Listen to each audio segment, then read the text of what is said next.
cannot hear you.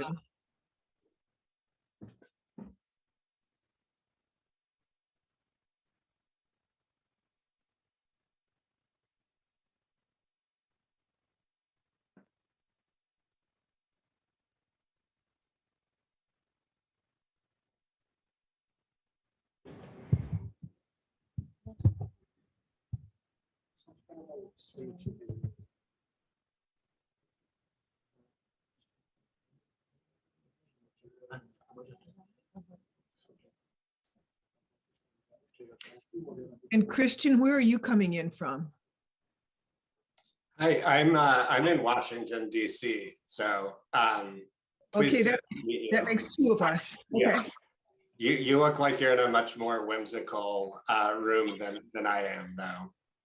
Yes, it's a wonderful robber baron era mansion that that really, you know, improves my look. Yeah.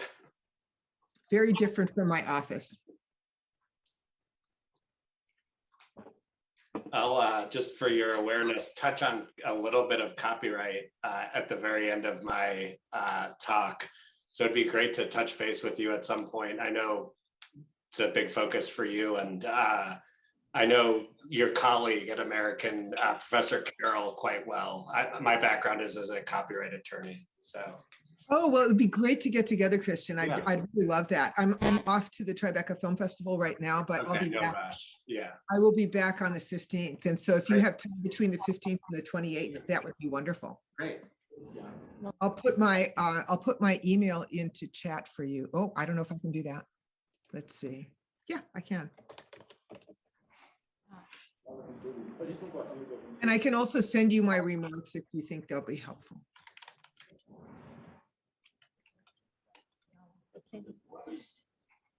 So, hi, Christina. Welcome. Hello. Thank you Hello. so much. Thank you for inviting me. It's a pleasure for us. May we start right now? Yes. Sure. Hi, Christina. Hello.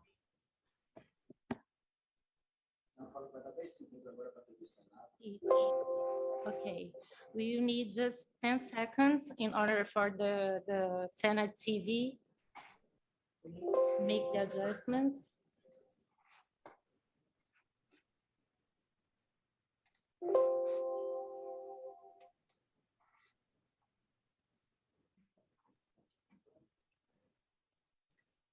Muito boa tarde a todos. Eu declaro reaberta a 8ª reunião da Comissão Good de afternoon, everyone.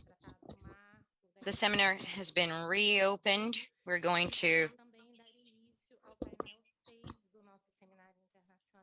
to start panel 6 of our international seminar, which is about markets, expertise, and sector perspectives of AI. So this panel talks about all these important issues about regulation of AI and not regulating technology, but applications to understand these different applications, its impacts, its risks, the main trade-offs between innovation and regulation. So that's why this sector perspective is so important. Today, I'm glad to have on this panel as moderator my colleague Thiago Sombra, and also to have such a great team of specialists that will be introduced by Thiago later. But I would like to introduce them already: Christian Troncoso, Patch Otferhart, Christina Montgomery. We would like to thank you your participation. It's an honor to have you here today. I would like to welcome all members of the Commission, Felipe, Victor, but I would like to ask all of you to feel welcomed. And with no further ado, I give the floor to Thiago to introduce our first speaker. Thank you, all of us. It's a pleasure to have all of you with us today. It's a very important occasion. It's such a great opportunity that the committee has to go deep into this international experience. It's a very sectoral experience. we have here one of the greatest specialists on this subject, Christian Troncoso, Pat Alferher, and Christina Montgomery, who will talk to us a little bit about the experiences of the private sector with an academic perspective with the development of these interactions. Initially, we have here Christian Troncoso, and then we'll have Pat, Dr. Pat, and then lastly, Christina. Each of the speakers will have about 20 minutes. We have until about 3:20 to conclude this panel. We're going to start with Christian.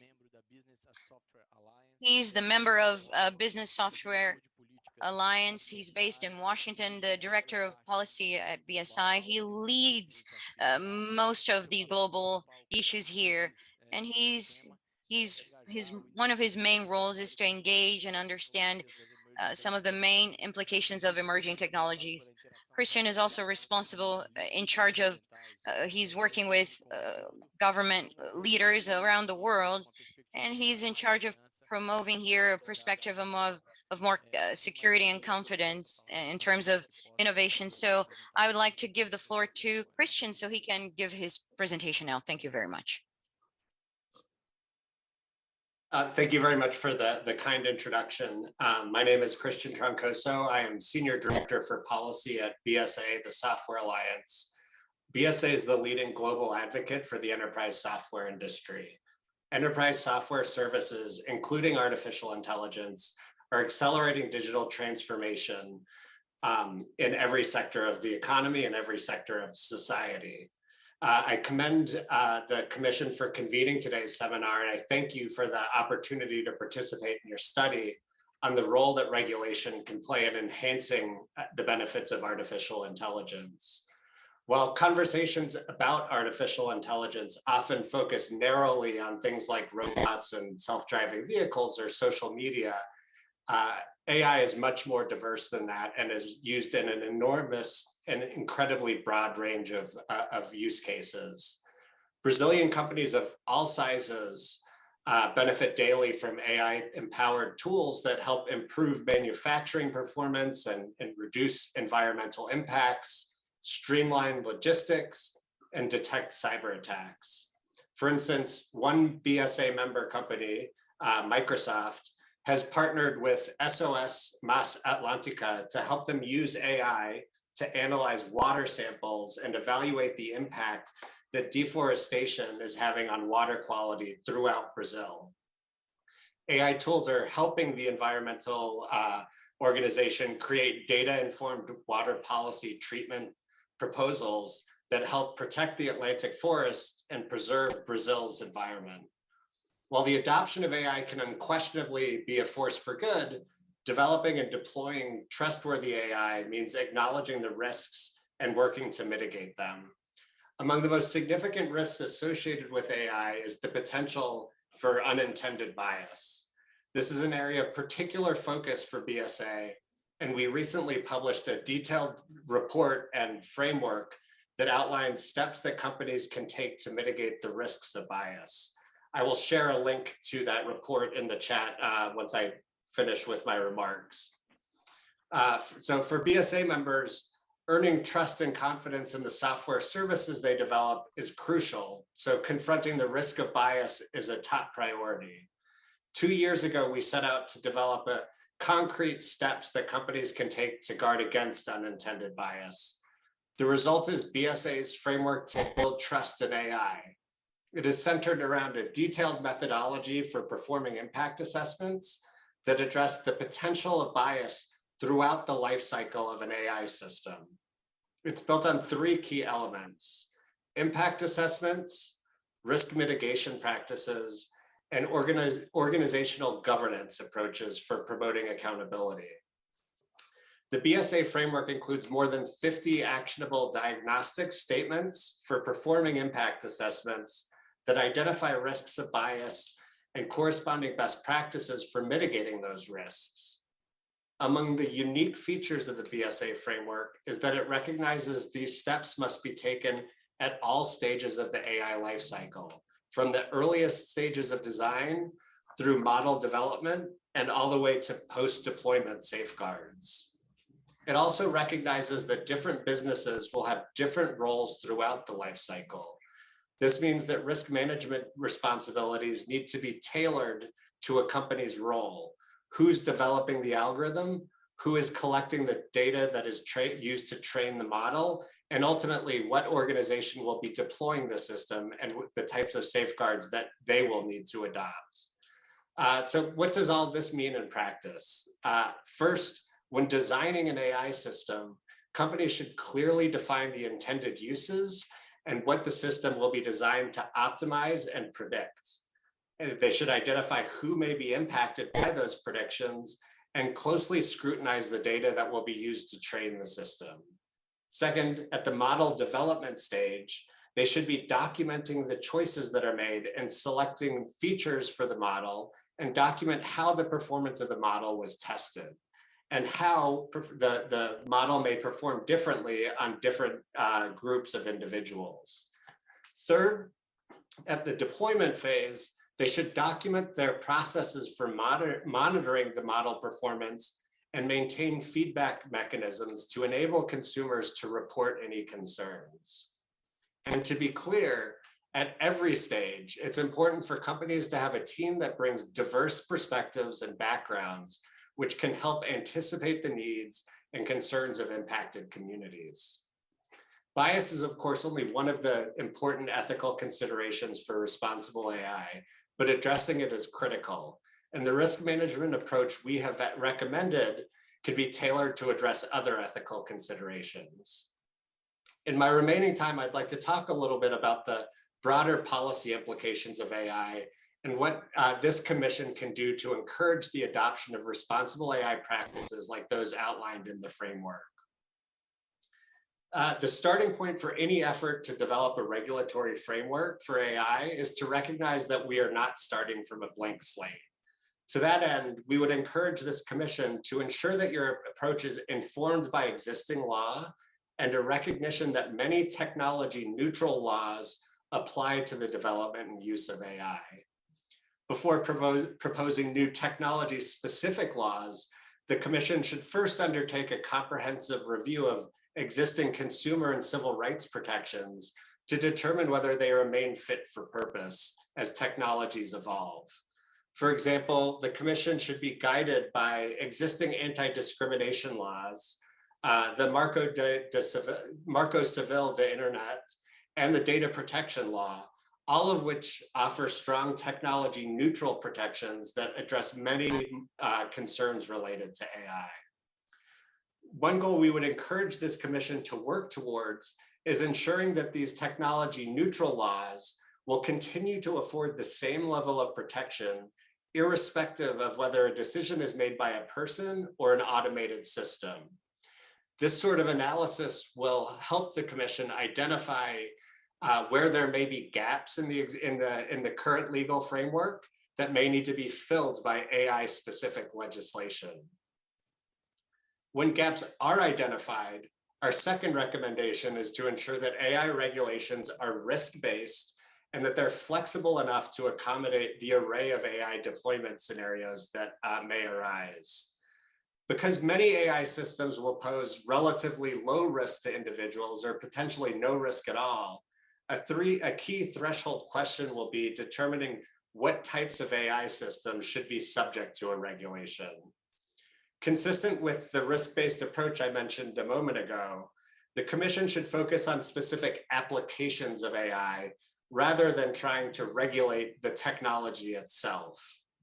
Such an approach is critical because AI is often provided as a general purpose tool or service, and the precise risks that may be posed are going to be entirely dependent on how that technology may be, how that tool might be used.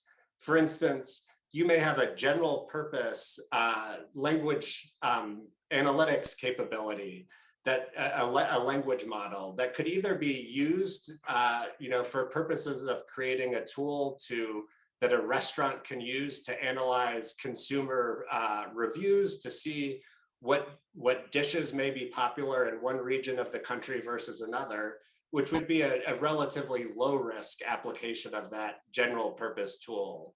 in contrast, that same restaurant might take that language model and create a tool it uses to evaluate job applicants to determine who may be eligible for employment. Certainly, that latter use case would be a much higher risk example that would, deservedly be subject to a sort of more scrutiny and potentially a standalone regulatory obligations. But the key is that you can't really assess risk in a vacuum. So you really need to look at the specific applications of a technology when you're thinking through how to create, specific regulatory obligations.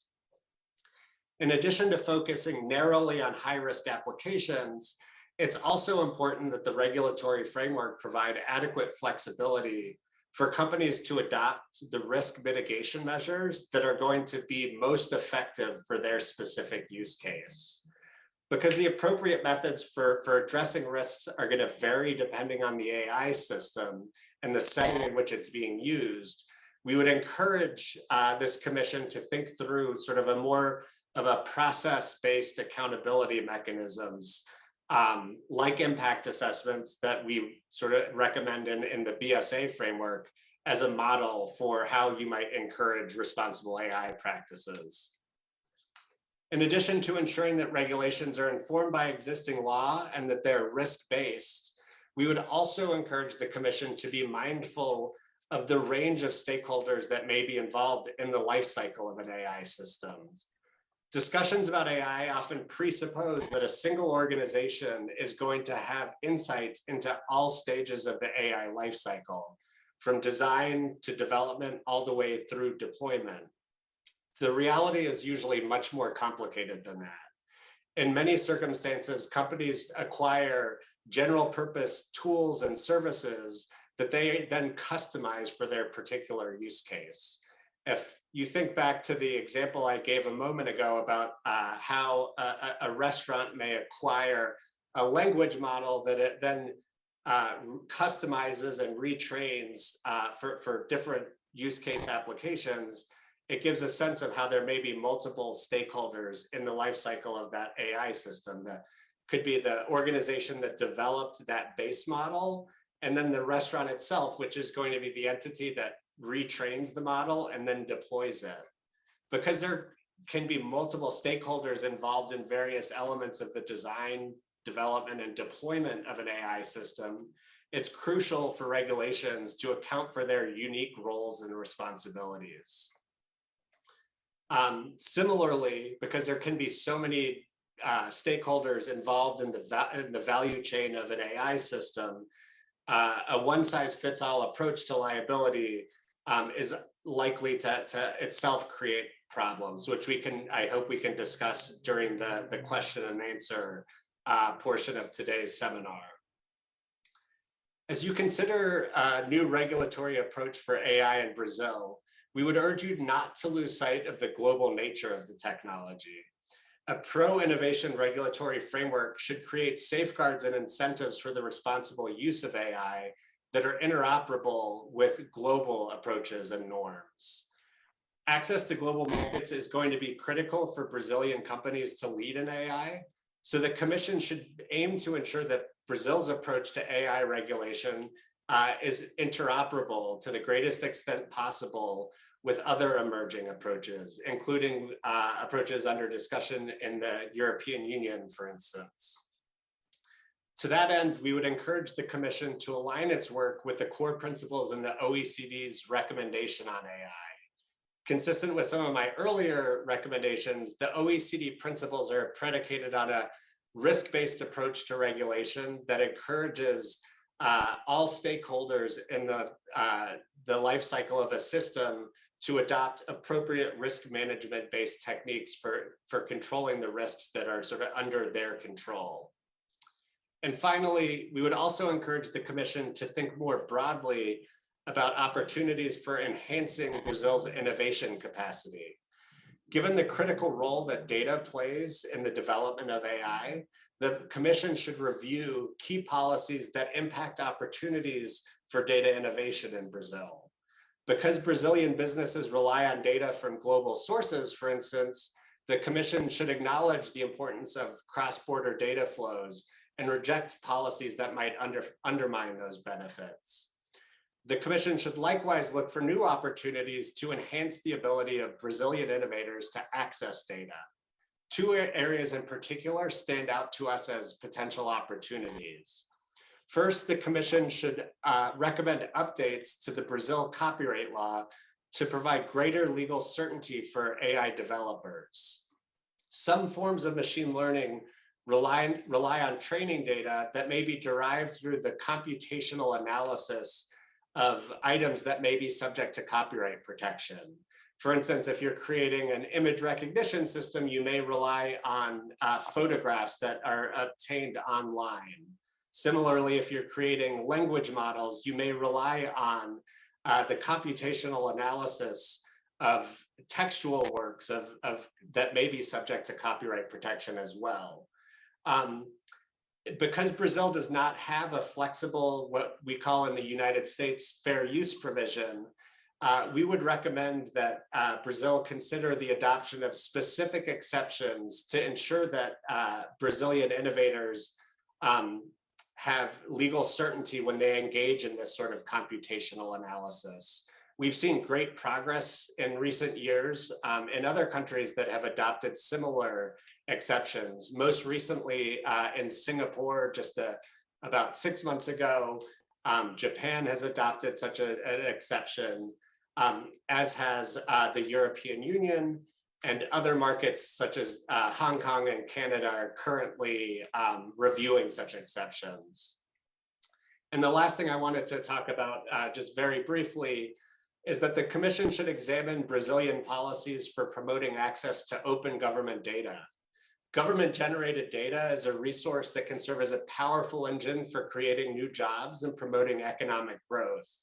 At both the local and national level, governments collect and generate vast quantities of non-sensitive data that can be harnessed in the development of AI systems. Open data policies can enhance the value of that government data and spur collaboration with the private sector on public policy challenges. We would therefore encourage the Commission to consider how it might facilitate the adoption of a Brazilian open data strategy as part of this study on AI regulation. Thank you again for the opportunity to participate in today's seminar, and I look forward to discussing these issues and others that you may have questions about. Thank you very much.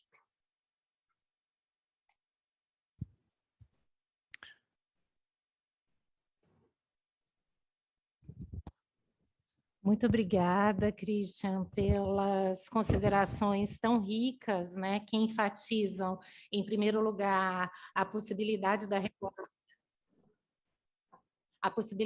regulação trazer The benefícios. possibility of the regulation bringing benefits and allowing us to take the best from artificial intelligence, also showing to what extent the approach is risk-based. The risk-based approach is necessary. We need to have the possibility to accommodate the several applications of artificial intelligence, always focusing on that. And 2 points of your speech that are certainly very important for us. In fact, the consideration of all the stakeholders involved over all the AI life cycle, the preoccupation with roles and responsibilities, as well as the discussions on entrepreneurship, innovation, considering the special features of Brazil and the possibility of open policy. So I'd like to thank you tremendously for your rich contributions.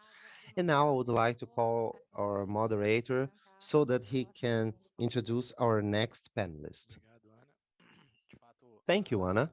In fact, Christian has made very important observations, especially with regard that we have a synchrony with the law of property rights in order to tackle the machine learning issues. But aside from that, the opportunity for fostering innovation in what involves key policies in public service provision. It's very important that Christian has brought examples from other countries, not necessarily those binded to the European as the cases of Singapore and Hong Kong, so that Brazil can exit this strict influence that it has been having for the past few years, binded to the European regulation. I think these are very important contributions so that we are increasingly more in synchrony with the Brazilian policy of open data. Now, moving on to our next speaker, we have the opportunity to listen to Patricia Aufderheide from the American Center for Indian Bed. She's the professor of the School of Communication at American University. Also, she's part of the International Research Network from the University of Washington, the American University, and she's the author of books and papers on copyright, creativity, and innovation. It's a pleasure having you with us, and feel free, Patricia, to use your time, 20 minutes. Thank you very much. I hope that people can see that PowerPoint slide. Can somebody give me a thumbs up if you can see the slides? Okay, fantastic, wonderful. Well, it is indeed a great pleasure for me to be here. I'm very honored, and I thank you for the invitation to speak before this illustrious body. I am a scholar of digital culture, and I am part of a network of researchers working on the problems faced by scholars trying to do research in a digital era. And that's what I'd like to speak to today.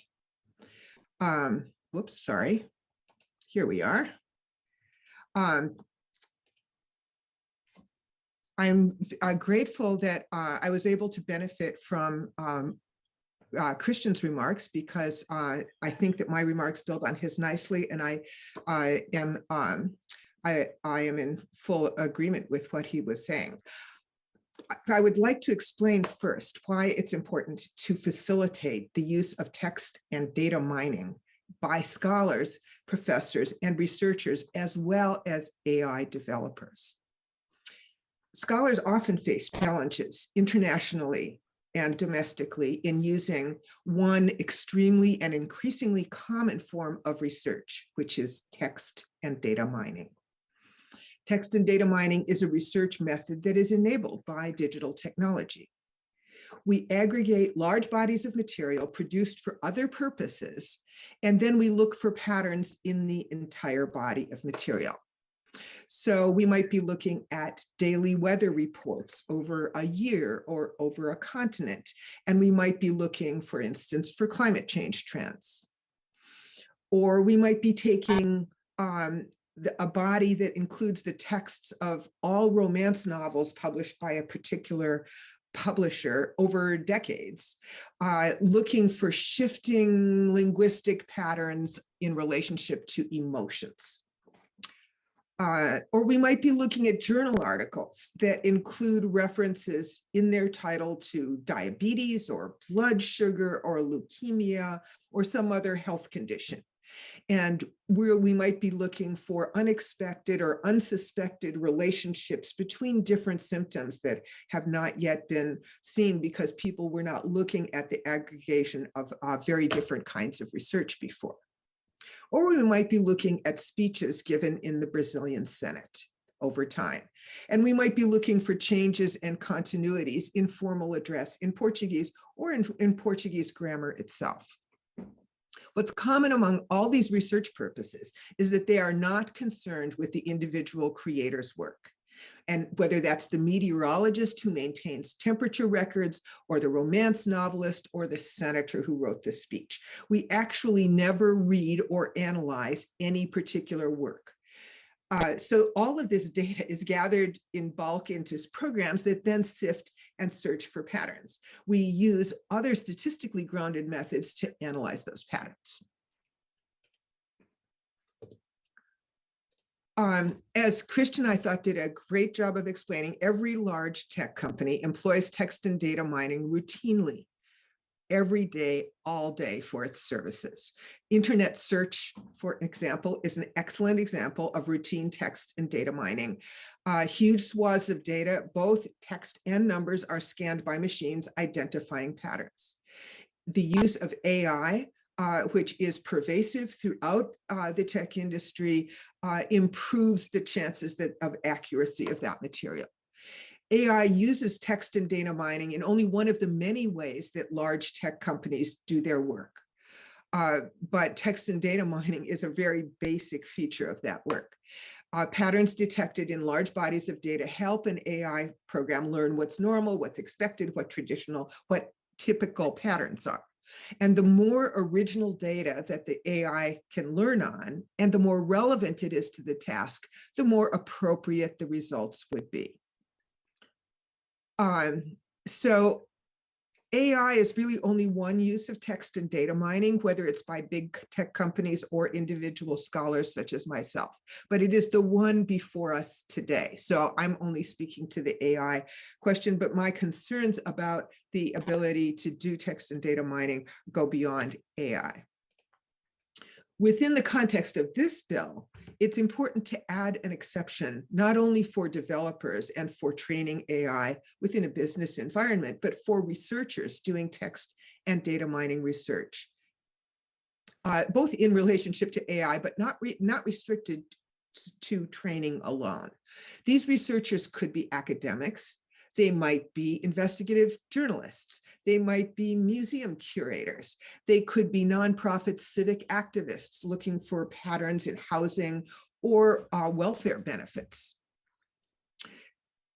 This addition of an exception that would apply to researchers would be a small but judicious and appropriate step to lowering barriers to high quality independent research on AI. Why? Because you don't want the companies creating AI or the tech companies in general to be the only people who understand how it's done and what the implications are of it being done that way, and in what way Brazilian culture might be slighted or misunderstood or exploited in the process, and what alternative approaches might be important. You want to have knowledgeable watchdogs on our digital culture who are concerned with issues of privacy and security, questions that may not at that moment deal with be important to the bottom line and the quarterly reports of any particular company, but are important to society as a whole. You want Brazilian society to benefit from the expertise of independent researchers who are not employed by Google, by Facebook, by Twitter, or by Mercado Libre.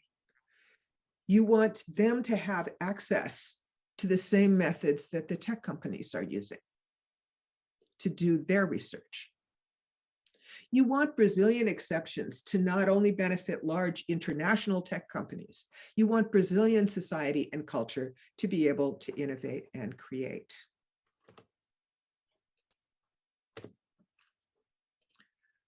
Large media interests have suggested to you that this exception could hurt authors. This objection on the part of large media companies might simply reflect an unfamiliarity with the methods and the processes of text and data mining. These methods in no way affect an author's moral rights. They do not actually touch individual creators' works. Nor is this kind of exception untested internationally.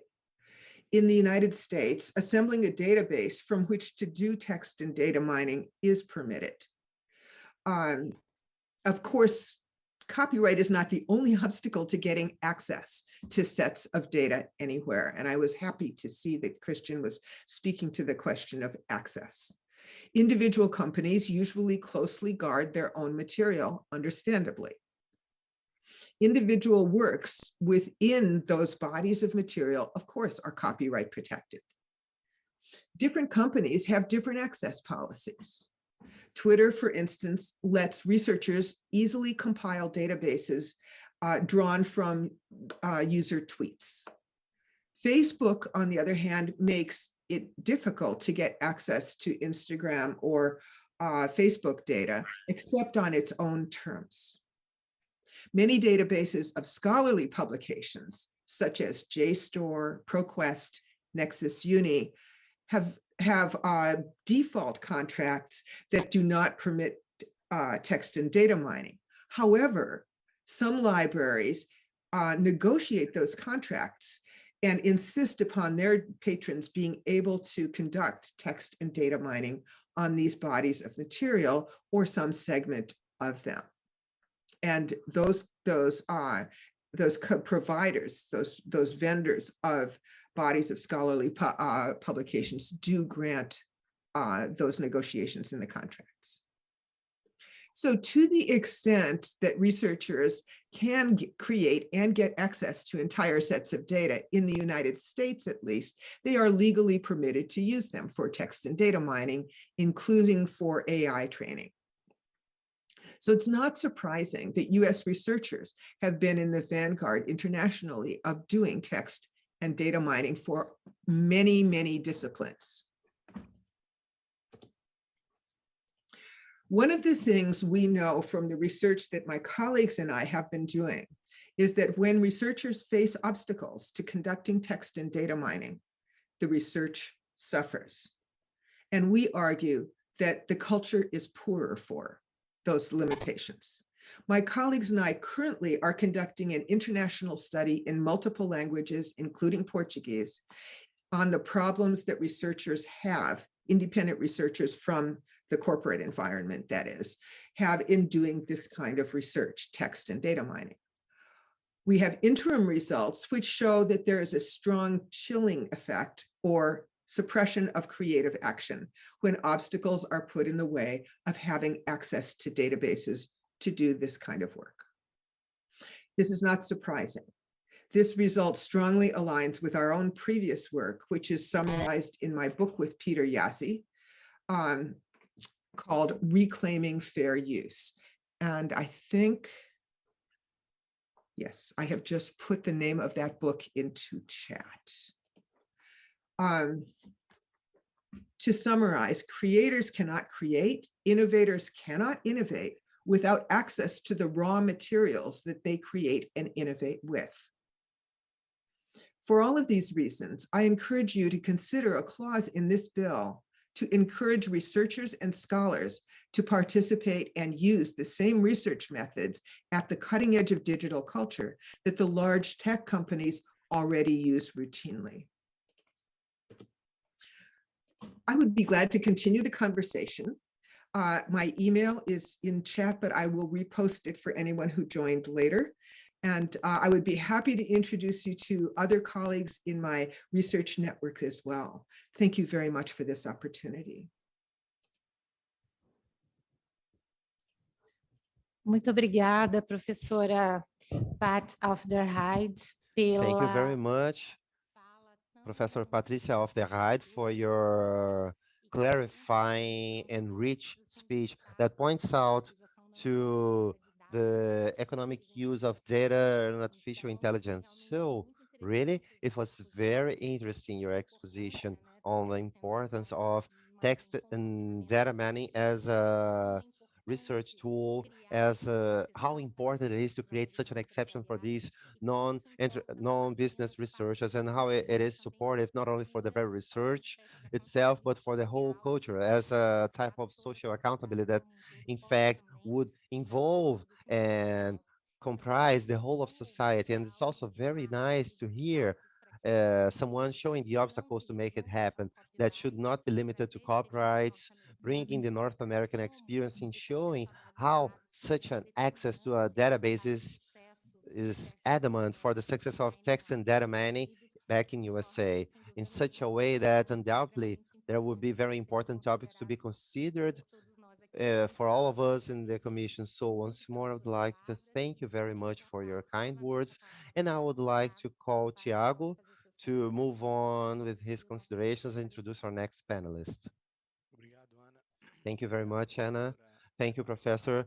But of the Heide, in fact, it is very nice to hear this type of presentation or with balance points between the need for innovation, but also the care we should bear in mind with such tools such as data mining, focusing on what should be the current state of development in such countries as Brazil, that need in the current condition that we see, fostering innovation, having an engagement capability with tools and researchers as well as mechanisms without facing such obstacles that come associated to the artificial intelligence topic from the very roots, from the primings, in order to obstruct any type of development, and especially the obstruction that comes from the very regulation itself.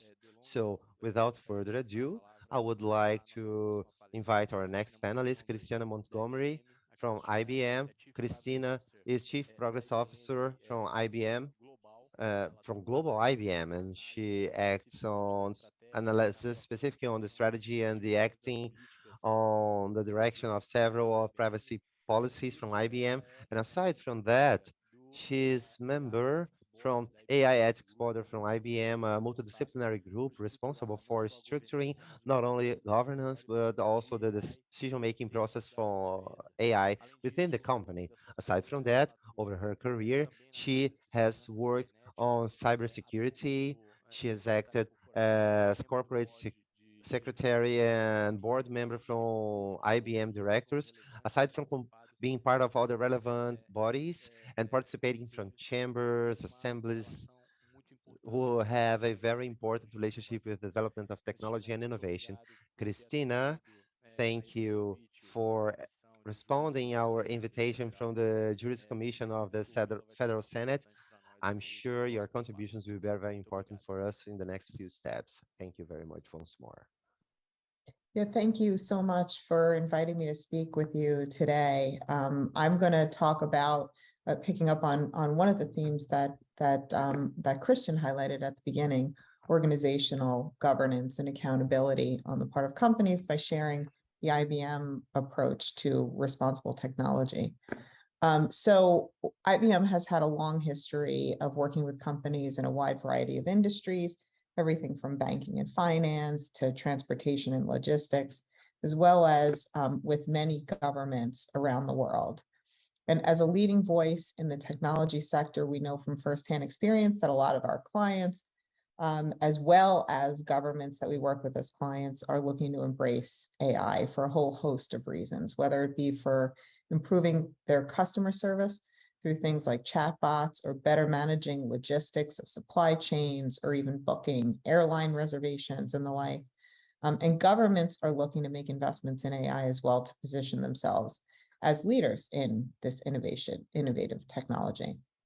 But for businesses and governments to realize the benefits of AI, they have to first trust in that technology. And that's why at IBM, we strive to embed ethical thinking at every stage in the AI lifecycle. We are working to facilitate a culture of trustworthy AI so that we have a governance program that includes an AI ethics board, which I co-chair, and that board helps to develop, to manage the development, deployment, and use of AI in a responsible way across IBM.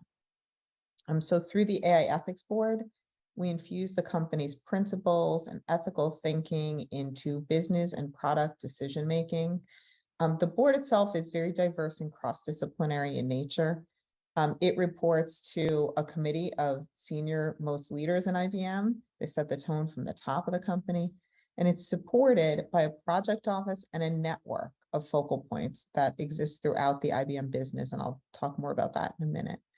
But this structure helps us to provide both a centralized governance and accountability from an IBM perspective, but it's also flexible enough to support the many decentralized initiatives across IBM's global operations.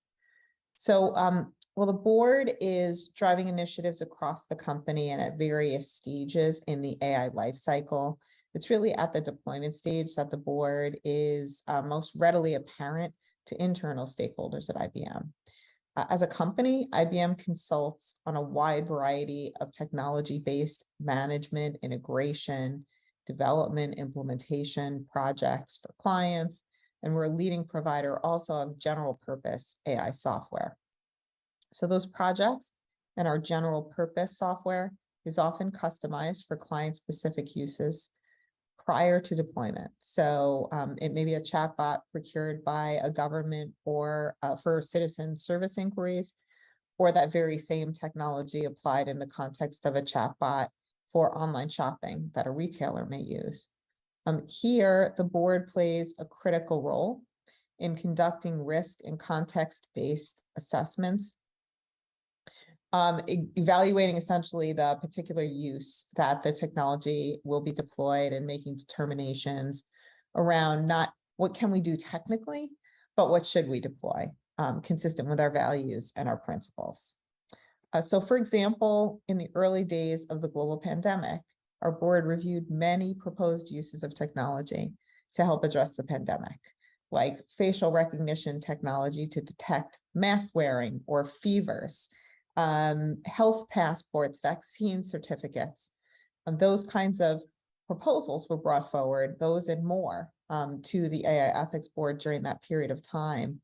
And the board helped to set the guardrails around, again, not what could we do technically as a company, but what would we deploy? What technologies would we support that are consistent with our values and our principles? And then we shared our thinking publicly, as we do in much with respect to much of our governance process and our approach to responsible AI, because it really proved to us at the time too that having a governance mechanism in place like our AI Ethics Board and the support infrastructure around it enabled us to stay true to our values, even in a time of crisis like the global pandemic. So the members of our board, which are the board has representatives from pretty much every business unit across IBM and a wide variety of backgrounds. So there are computer scientists, communications people, legal, HR professionals, sellers, developers, researchers, etc., that are members of the board. But the board also is part of more of an expansive ecosystem internally to help support accountability. So as I mentioned, it's overseen by a committee of our senior most leaders, and they help set the tone from the top on the importance of trustworthy culture of AI and holding IBM accountable to our values and our principles. And then the board itself oversees a business-wide network of focal points. These are trusted AI experts who serve as touch points for individuals and teams working on innovative solutions across the company. So these focal points help supplement the decision-making efforts of the board by providing a two-way engagement stream of knowledge, sharing and promoting best practices and education among colleagues, and leading participation with external stakeholder groups, because we do also inform ourselves and our decisions by participation in a wide variety of external organizations as well.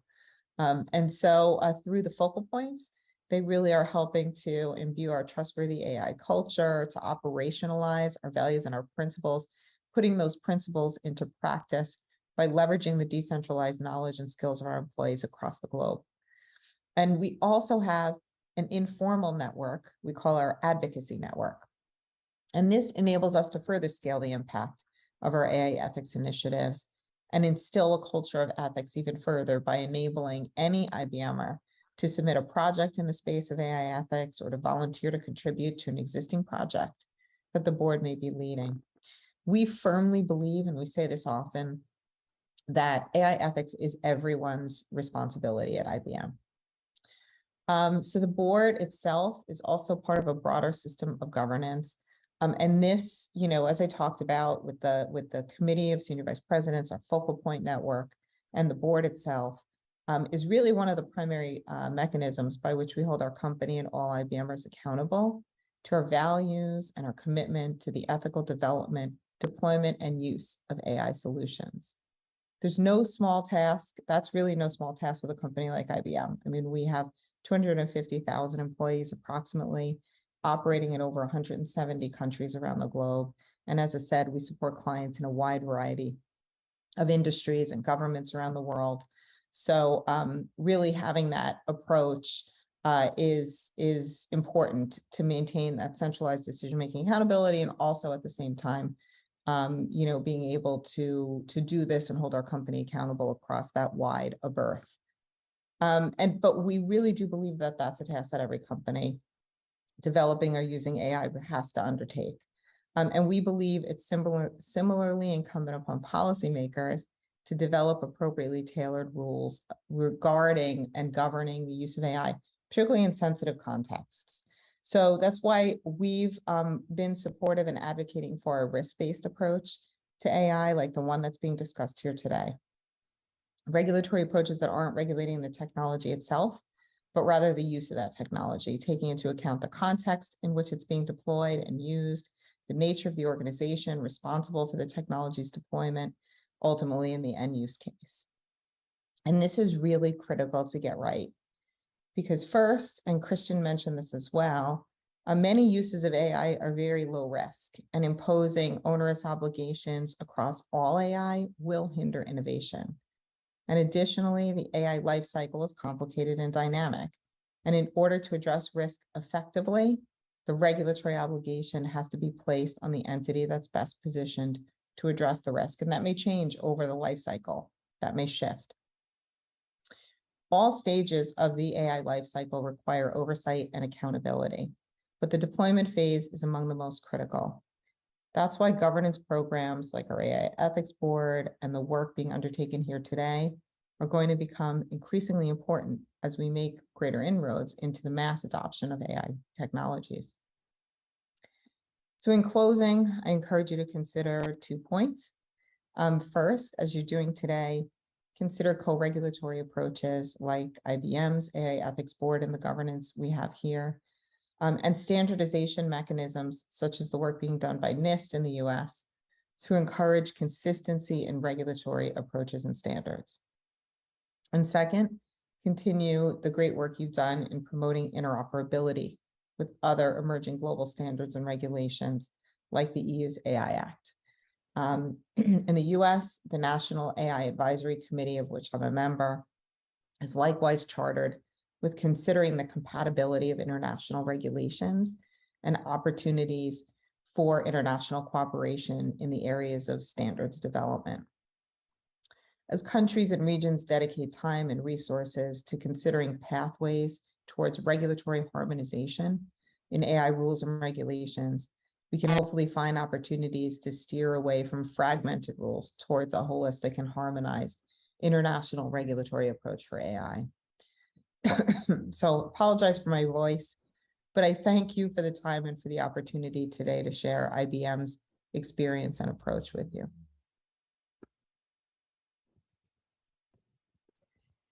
Cristina, nós é que agradecemos a sua contribuição tão rica. Thank you for your enriching contribution. We listened to you perfectly, and it was really wonderful to be able to listen to your experience as to how to really organize a system of controlling system of risk management that is global, as you have talked about. It's extremely interesting also to listen how you've mentioned the use of AI during the pandemic, the importance of the ethics committee, the idea of this culture that all in the organization should be accountable for the ethical solutions in AI. And also thank you for bringing here the discussions of risk management and in the life cycle of AI, trying to find the agent that is more fit for each issue, and also the importance of co-regulation and of interoperability. I have some more remarks here actually speaking of the final remarks of our speakers, but maybe Thiago, I could give you the floor now so you can make the final remarks about Christina's presentation, and then I'll be back. What do you think? All right, lovely. I would like to make a few remarks. I think Christina was able to address very clearly 4 main aspects that I believe we'll need to dedicate ourselves to. The perspective of co-regulation, for instance, it's natural that a country with a tradition such as Brazil, which is marked by how it depends on legislative regulations, we have the job to follow the whole technology industry. So it's natural that the distribution or a model of co-regulation model will facilitate and allow that whenever we are able to give more room to private initiatives, the state needs to understand the rights and guarantees. And also the consistency, I think, is a very important topic in her talk, in Christina's talk, which is that we can't work in regulation scenarios without the minimum of consistency of the trademarks that has been established in premises, and also the theme of interoperability. It's essential that the solutions of AI, we need to be more able to exchange more and have more communication for integration in various kinds of solutions, especially, for example, the financial sector. Brazil has a robust system in terms of artificial intelligence. And lastly, the Committee of Ethics and Accountability, when it comes to companies that implement these solutions. In terms of the vaccines, for example, Brazil could have benefited more from AI during the pandemic, but of course there were many difficulties and challenges, as Christian has mentioned as well. So that was hindered during the pandemic. But really, I would like to say that that was an extremely important talk. I thank you for that, and I would like to share with the others. Thank you, Thiago. I just received here from the Secretary of the Senate many questions made by all the citizens that are watching us, which shows how people are engaged in this kind of debate. So we have received some questions from Rio, São Paulo, from the capital, from Rondônia, from Santa Catarina, from Bahia, Minas Gerais, from various states. So people are extremely curious about the real impacts, not only of AI, but also the regulation of AI in economics, in the labor market, etc. So these are general questions, but of course that if anyone here would like to anticipate any comments here, that would be great. And also, of course, we know that we have a limited time, but some points that have generated a lot of discussions here that has been so enriching were firstly, it seems that there is a convergence of many specialists in terms of the need for this approach based on risks, but there's also a concern that this approach could be too formalist, with too many procedures, and that it might disconsider or not look at some substantive aspects that talks about the protection of human rights and the fundamental rights that are involved. And there is also a concern that it could also leave companies in a difficult situation. So although there's a lot of convergence, it is difficult actually to find this point of balance between regulation, self-regulation. So if you'd like to touch on these topics, it would be wonderful to talk about them as well. The second lot of discussions about accountability, for instance. So if all that use AI systems, they need to go through these risk assessment, including paperwork, registration, which could be, if it could be given more transparency. So there's more social control here. So that's an interesting topic, transparency. So, and also if anyone else would like to talk about this other point, which is a very worrying point, worrisome, which is the compatibility of the development of AI and the idea of data protection, because it seems that sometimes AI really needs a lot of data. So the data protection system, on the other hand, goes on a path that tries to hold some kind of minimalistic approaches. And so we would like to see how our speakers see these issues, about if there are trade-offs or that need to be faced. So with that, I'll stop here, but I would like to say that I'm very happy for the opportunity to take part in this panel. So Christian, Pat, Christina, your speeches were extremely enriching. Thank you so much. And we are extremely grateful for your time here. Thank you so much. Now I give the floor to Thiago. Thank you, Ana. I believe we can now go start with Christian and then Pat and Christina, each one with just 5 minutes to address and answer to these questions that were raised by Professor Anna, and to make your final remarks so we can close for today. So starting with Christian, 5 minutes each. Thank you. Sure, and I'll do my best to cover what is, every single one of those questions merits probably its own seminar and hour-long discussion. So let me do my best to cover, some pretty important issues.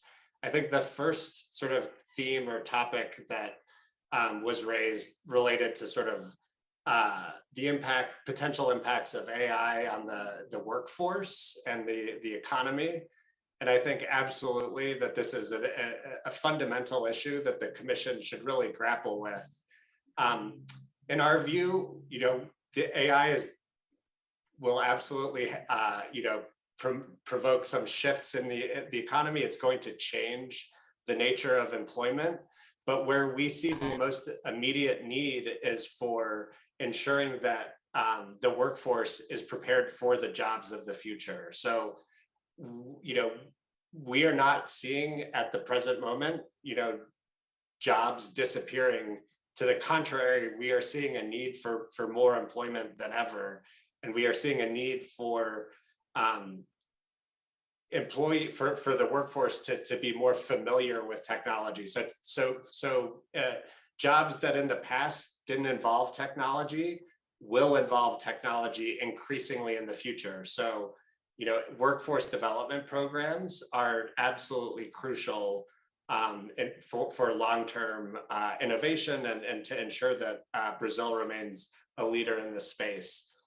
I think the second question related to sort of this idea that there's been a global convergence around the importance of risk-based approaches to regulation, but does that create a risk that we're going to create regulations that are too formalistic in nature? And I understand the concern. I think that there are certainly ways to address that. I touched on it briefly when I was speaking. I think rather than a really formalistic fixation on AI specifically and the technology, what's really important is to look at how the technology is being applied. And we want to make sure, regardless of the technology that's being used, if computation and data is being used in ways that will have a consequential impact on people's lives, then that's really where the focus should be. And that includes human rights and that includes legal rights. So if an automated system is being used to make a determination that is going to impact someone's eligibility for financial assistance or a loan or employment, those are the sorts of scenarios where I think a risk-based approach really makes sense. And it need not be a super formalistic approach at that. The third question, I think, touched on the issue of transparency and sort of how do we ensure that we have oversight over these AI systems.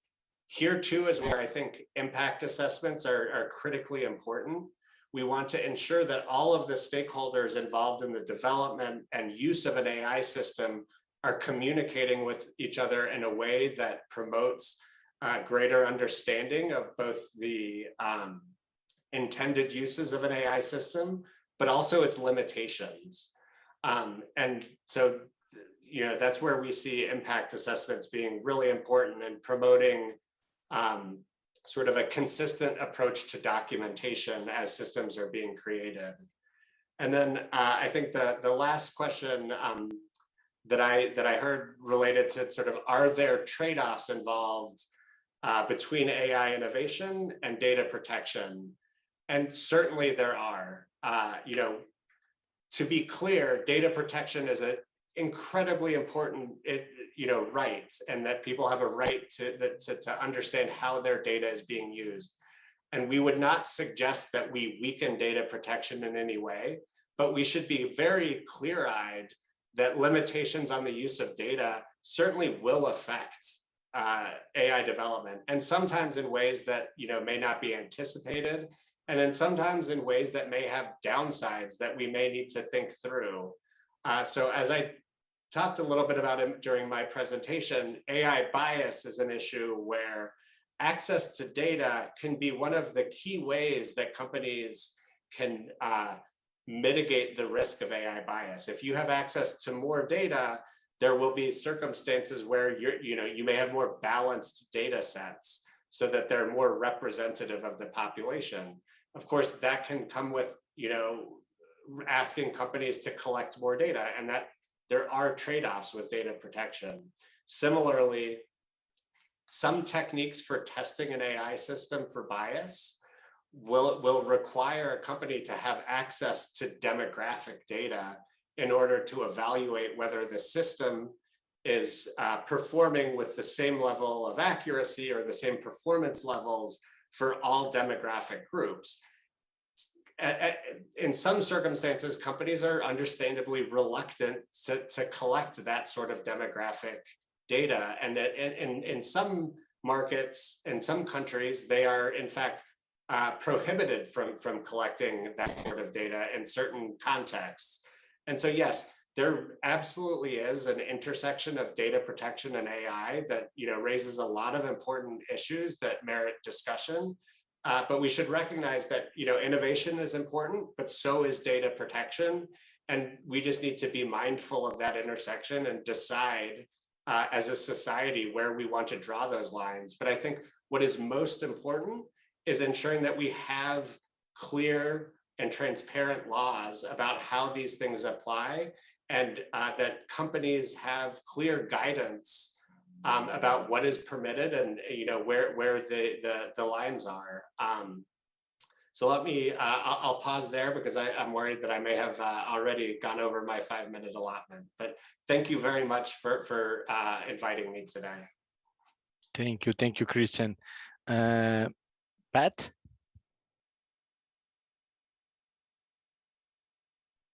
Thank you. Some of these questions do not deal with my very narrow topic for today, which is the need for scholars, researchers, and people in the independent and nonprofit sector to also be able to do research on AI using text and data mining. However, I think each of these questions is an illustration of why it is really important to have transparency and availability of data to outside of a corporate context or outside of a proprietary context, outside of a limited governmental context, so that people can explore these important issues. I strongly believe that norms and laws, in terms of ethics and risk, I strongly believe that norms and laws go together, and one doesn't work without the other.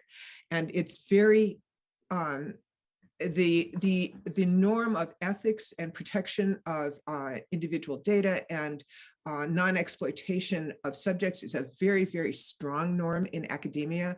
Every university has its own ethics board that examines any kind of human subjects research. So this is a strong norm, but it's a norm that does not necessarily align conveniently with bottom line or corporate interests. And not every company can be expected to have the elaborate systems that IBM so commendably does. So I think it is also important to establish by law expectations of an approach that can honor the ethical concerns that the culture itself would have. In terms of data privacy, I think this is very much a Wild West issue in every possible sense. And I agree with Christian that there are trade-offs here, but I think one of the things that I find very stimulating to think about, this is 2 steps away from today's issue, is adversarial interoperability. And I'll just write that down. Because if you had the ability to move data, your own personal data, away from a particular company toward another company, that would encourage, that is a form of transparency that would allow individuals to have a lot more control over their data and also stimulate the economy by providing a more real competition in the area. That is, however, to one side of the issue that I spoke to. Thank you. Great. Christina? Yeah, hi. I mean, those are really great questions. And I may sound a little duplicative to some extent in terms of my answers to Christians, but I can add a little more context from, at least from the IBM perspective on some of them. Preparing the workforce, absolutely, that's an area that we've been focused on for years at IBM. We know and have been saying for a long time that AI is going to change every job. It's not necessarily going to eliminate or create it. We don't know, but we know every job is going to change. And so ensuring that there's AI literacy, ensuring that we're preparing the workforce for the age of AI. As we say, from a culture perspective at IBM, everyone's responsible and accountable. So people's jobs and how they think about technology are different. And education is a big part of what we're doing here at IBM. On prescriptive recommendations, I mean, I think the risk-based approach, is going to require some vetting beforehand to determine what the context and use of the AI is going to be. So a really, quick assessment each and every time about whether you're in a context and whatever that framework will look like, whether you're in a context that is high risk and requires further evaluation or a deep dive. I think one of the things that we're trying to do, because we do have, organizationally speaking, the AI Ethics Board as part of the Chief Privacy Office, is to look at what we've built around privacy impact assessments and privacy related governance, and utilize that program for the vetting and the inventory and the processing and determining whether further assessment needs to be done on an AI application. That, and as a company perspective, we do an initial kind of vetting of the particular context to determine whether we need to look further. This is the same thing you do with a privacy impact assessment. The questions you can enhance and tailor to accommodate AI. And that's something we're doing operationally, because it is important that I talked about our government program. I made a lot of mention about people on the board, but there's more to governance than the people, right? It's the processes and taking these ethical considerations regarding responsible technology and responsible data use and embedding those in the processes that already exist in the company in a way, like I said, using privacy impact assessments to ask and include and enhance and expand evaluations of AI by adding questions onto an existing process, for example, is something we're looking at. And then tooling, coming to this point about accountability and giving people more transparency and control, tooling is another example. So I talked about people, I talked about process. We also look at and deploy tools that will enable those changes and the principles when we think about things like transparency, which we've called for, transparent data use, transparency as to when AI is being, if it's a chatbot that you're very clear that that's not a human on the other end of that chatbot, it's AI, that type of transparency. And from a tooling perspective, we've got a number of toolkits that we've released open source that not only tell people, here's what you should be doing. You should be checking for bias. You should be making sure your AI is explainable. You should make sure it's transparent. Here are toolkits that will help you do that. Here's a way to do it. So things like AI fact sheets, which will be sort of an ingredient listing of what's in an AI model, will provide that level of transparency that I fully agree is needed in the case of AI. And then on this dynamic of AI and data protection, very true that AI, needs massive amounts of data. But there are, I think, two things to think about there. How, as I said, we've got our AI ethics board within the privacy program. And so I think we face head on those questions about what data is needed to train a model and how you protect the privacy and data protection and abide by data privacy rules and laws as you're doing that by bringing these programs together as much as possible so that you're asking those questions at the same time. We're using AI in our privacy program. I mean, AI can be very beneficial to help you apply a governance and risk assessment kind of framework, tagging the data throughout your enterprise with metadata so that you've classified it. Now, this is PI, this is not personal information. So using AI to help enhance and protect privacy while at the same time, being able to continue to train models. And I think that privacy enhancing technologies will come further and go further. In the case of AI, things like federated learning and those types of privacy preserving technologies and techniques using synthetic data to train models are all things that we're looking at and I think will help ultimately over time address this very real tension between the need for more and more data from an AI perspective and the need to preserve privacy.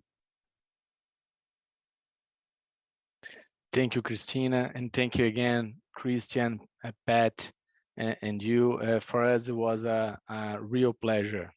E mais uma vez, muito obrigado pela oportunidade de tê-los conosco. And once more, thank you for the opportunity of having you here with us in this enriching debate. And I would like to call Professor Ana Frazão for her final remarks and wrap up.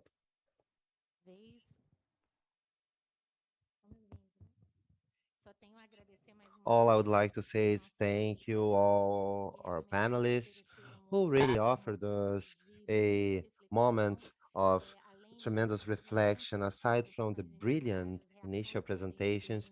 The reactions to the questions have been extremely rich.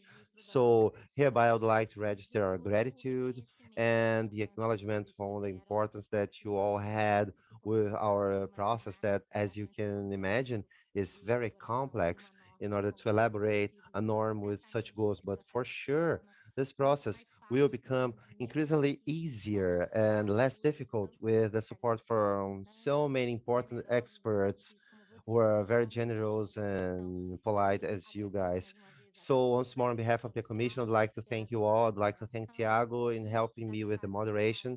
And I would like to wrap up this panel, reminding everyone who are watching us that we'll have soon the last panel of this seminar that will start at 3:30. Thank you all and have a great afternoon. Thank you.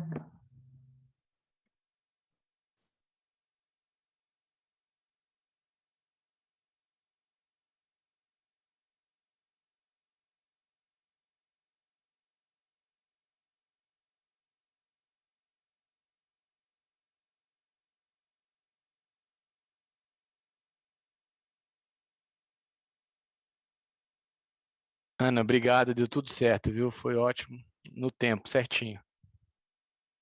Super obrigada, viu? Bom te ver, bom fim de semana, bom descanso para você. Obrigada, gente. Beijo. Tchau, tchau.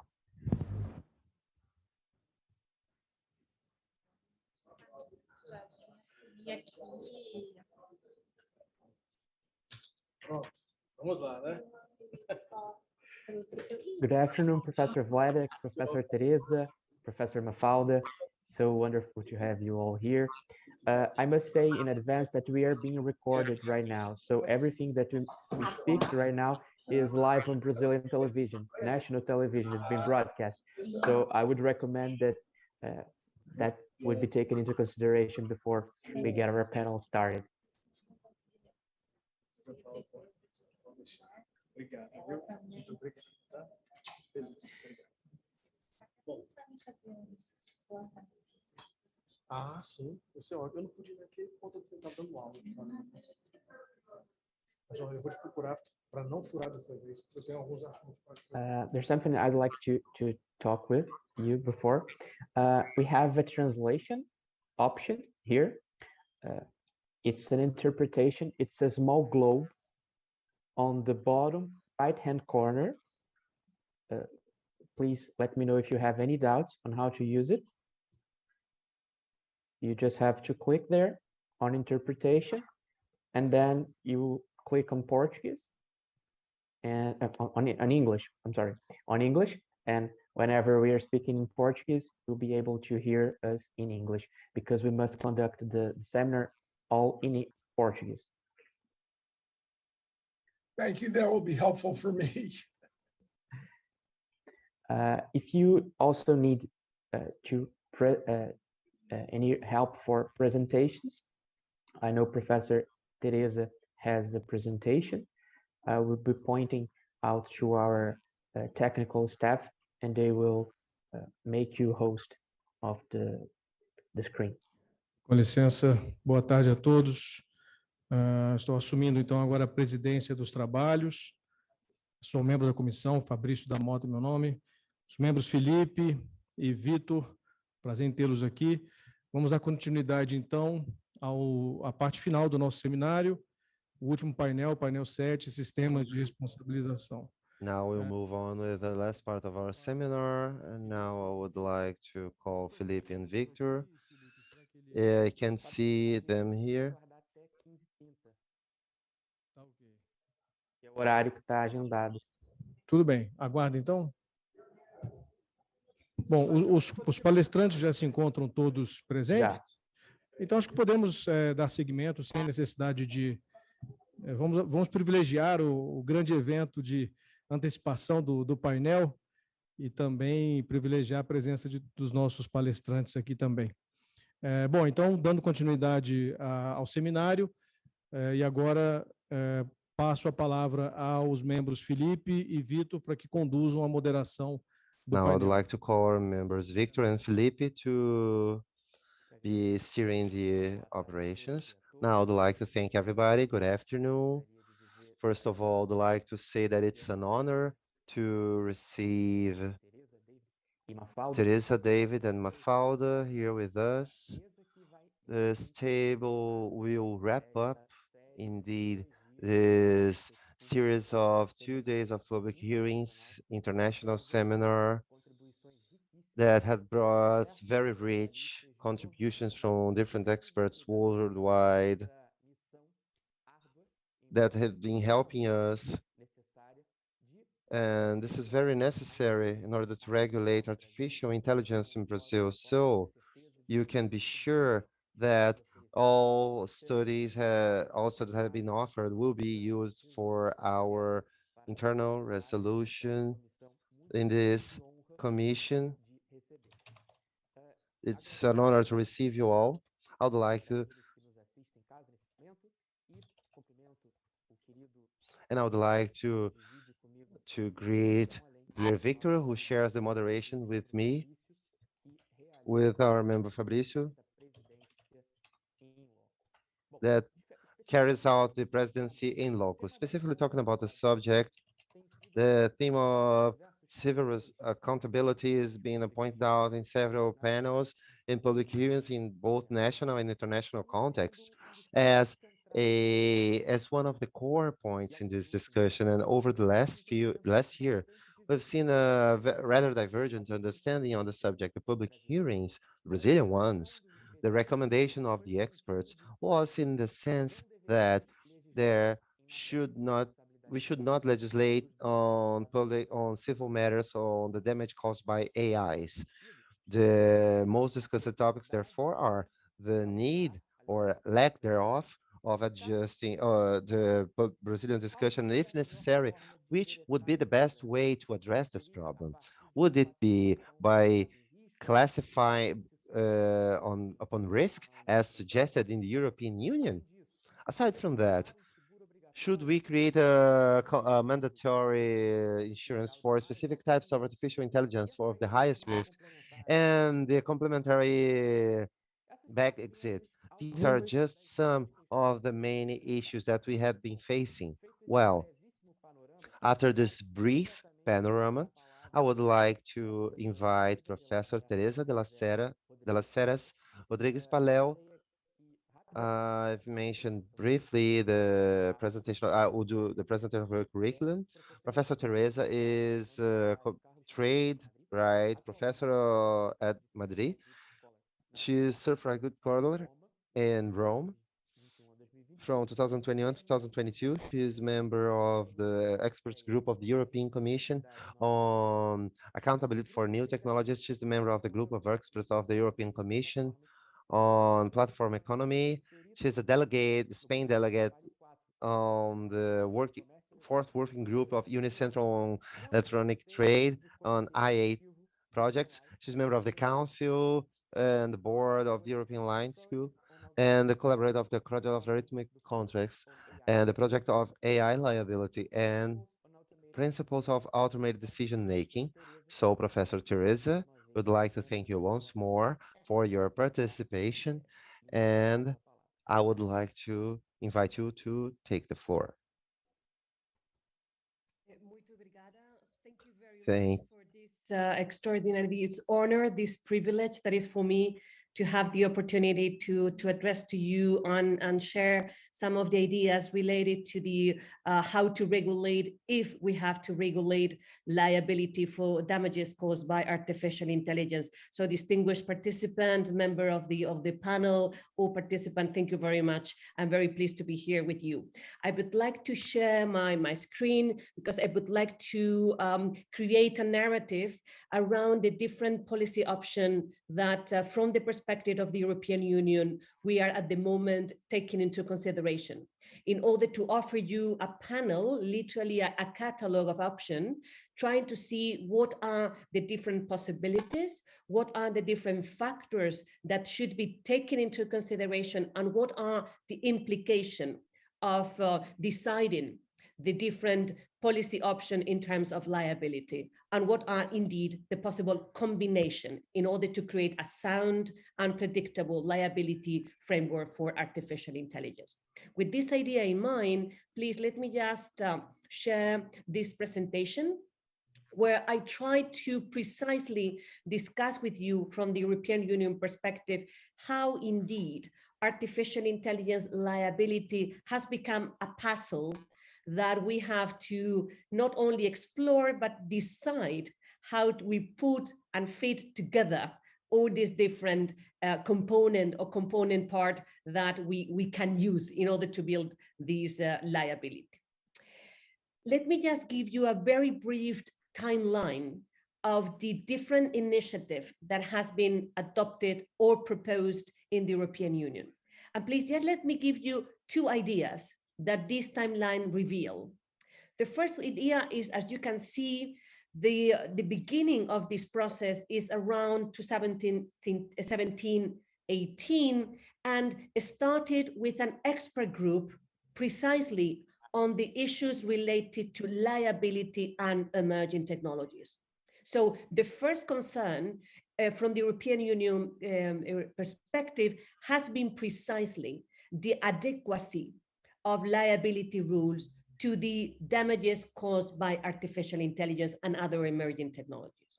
The other idea that I would like to stress, if you take a look, please, of this timeline, is that we are at the same time different initiatives dealing with artificial intelligence, but with different policy goals and with different angles.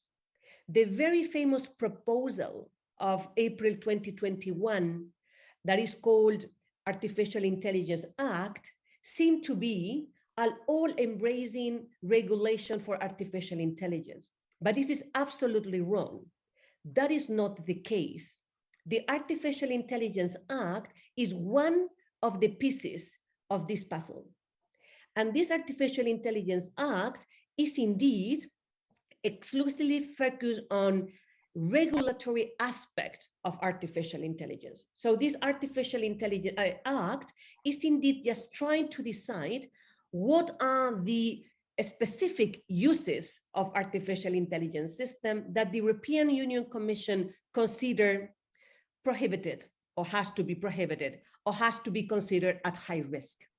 So we don't have liability rules in this future Artificial Intelligence Act. We need, in case that we need, other element in order to settle this legal framework for artificial intelligence liability. So I think that this is important because probably the definition of this proposal may be misleading, thinking that we have everything regarding artificial intelligence in this law. That is not definitely the case.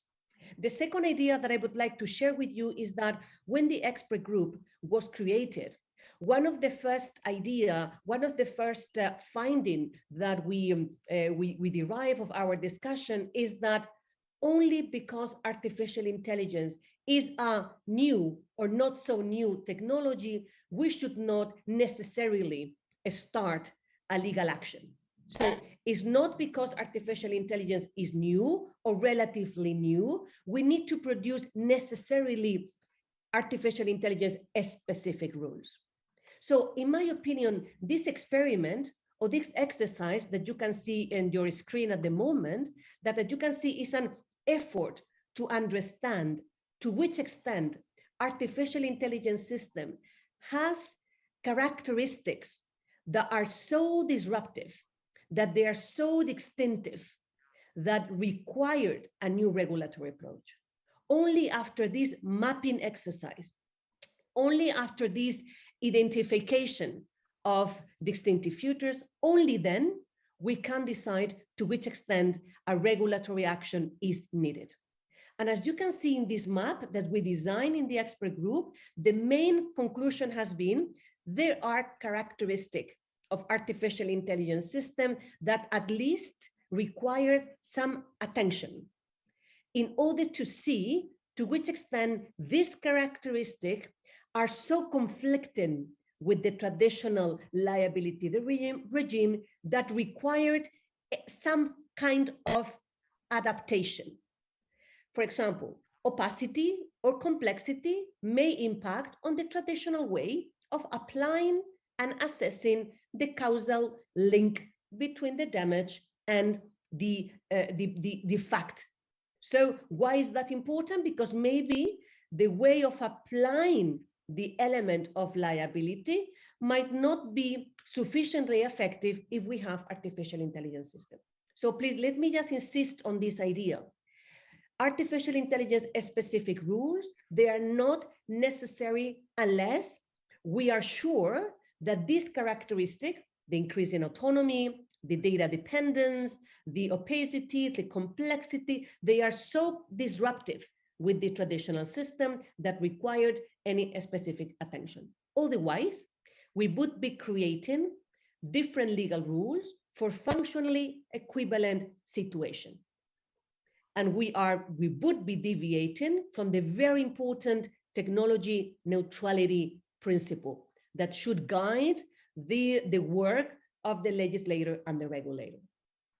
So what is indeed the result of this analysis? The result of this analysis is, take on the one hand, what are the elements of your liability regime, in this case, the European Union liability regime and try to see to which extent these previous characteristics are indeed affecting in a very significant way to the way of interpret, on the way to apply this traditional way of analyzing and assessing and allocating liability.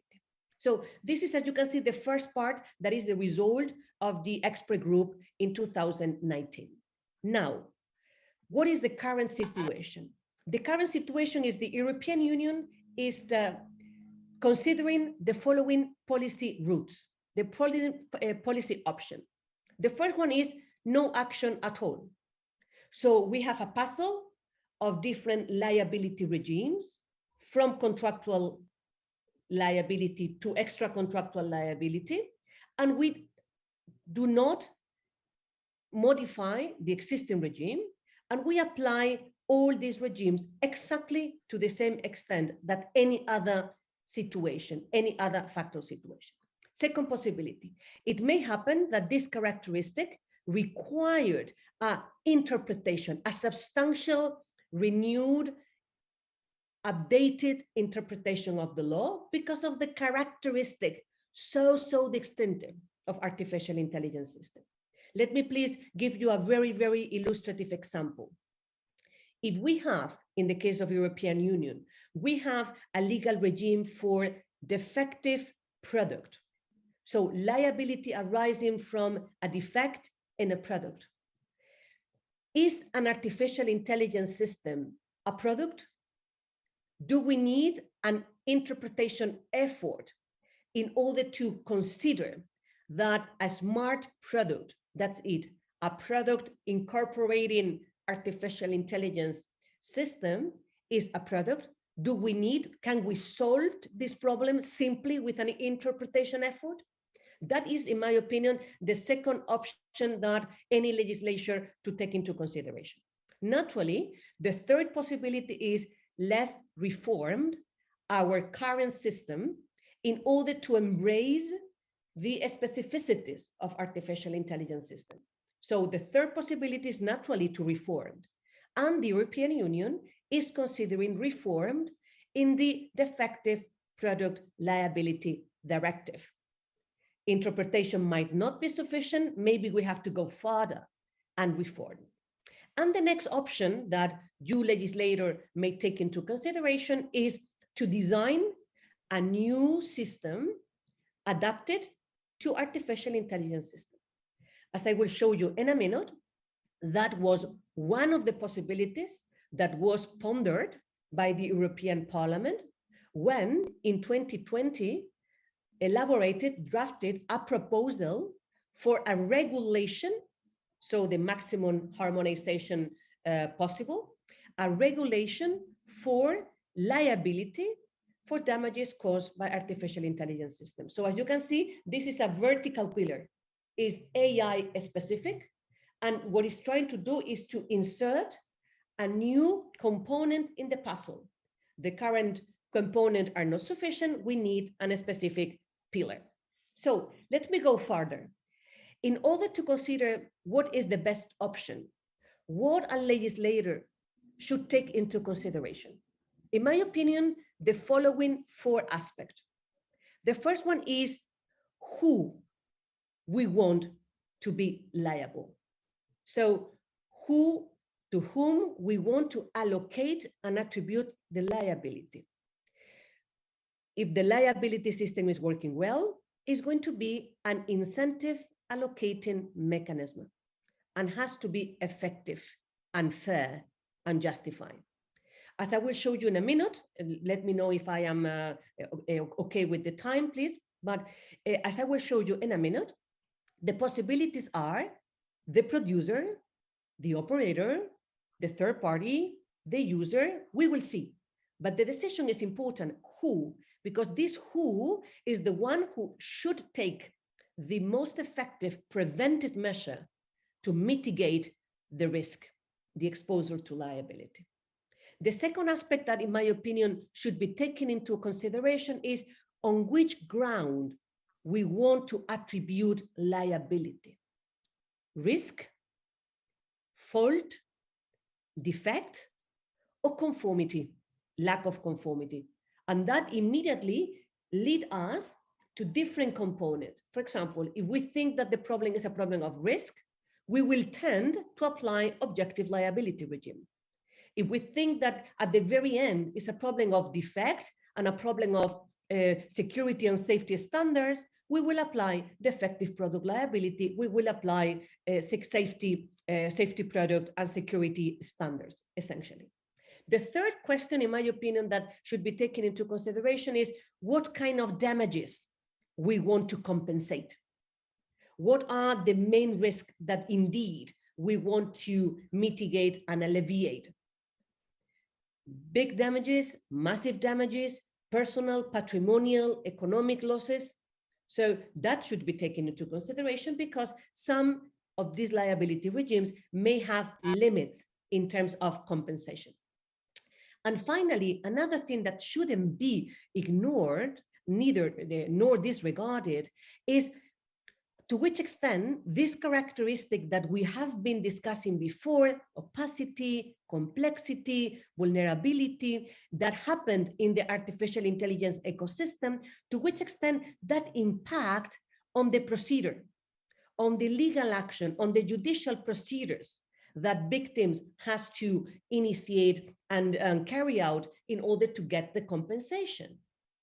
Because there are procedures that might be more immediate. There are procedures where the burden of proof is reversed. There are procedures where the burden of proof is alleviated. And we will see which is the procedure that is more effectively working, given the characteristic of the artificial intelligence system. So this is, in my opinion, the table that we should keep in our mind in order to take a step further. What are the grounds? And to which extent we want to treat artificial intelligence as a product, as a service, or maybe as an autonomous system, and think about this beautiful but also controversial idea that electronic personality. And definitely, who should be the liability person? Who should be the liability person? Let me just please conclude my presentation with the following ideas. What I would like to show you is what has been the different options that the European Commission has considered, sometimes discarded, other times put in the catalog of possible options in order to show you what are probably the most feasible and advisable option. The first one, is a good idea to create a new legal fiction based on the idea of electronic personality. The European Union and the expert group has considered that is not solving the problem, and therefore we have decided to recommend postponing this idea.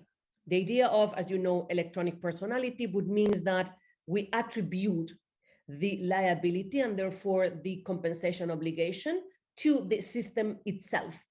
And therefore it's a kind of separated patrimony to compensate the damages. So this is not the option chosen by the European Union. Second, is default-based liability, therefore the default liability, the basic system of liability, the one that we should use? And the answer is yes. Clearly, a fault-based liability, so the traditional civil liability, is probably the one that more effectively cover the compensation of damages in case of artificial intelligence system. So the default system is fault-based. The standard system is fault-based. I will show you in a minute when there is an objective liability. So it's a subjective liability. But the question is who? Who should be liable on fault basis? And this is probably one of the most interesting elements. The operator is not the supervisor, is not the human person in charge, is not the user, is not the producer, is the operator. Who is the operator?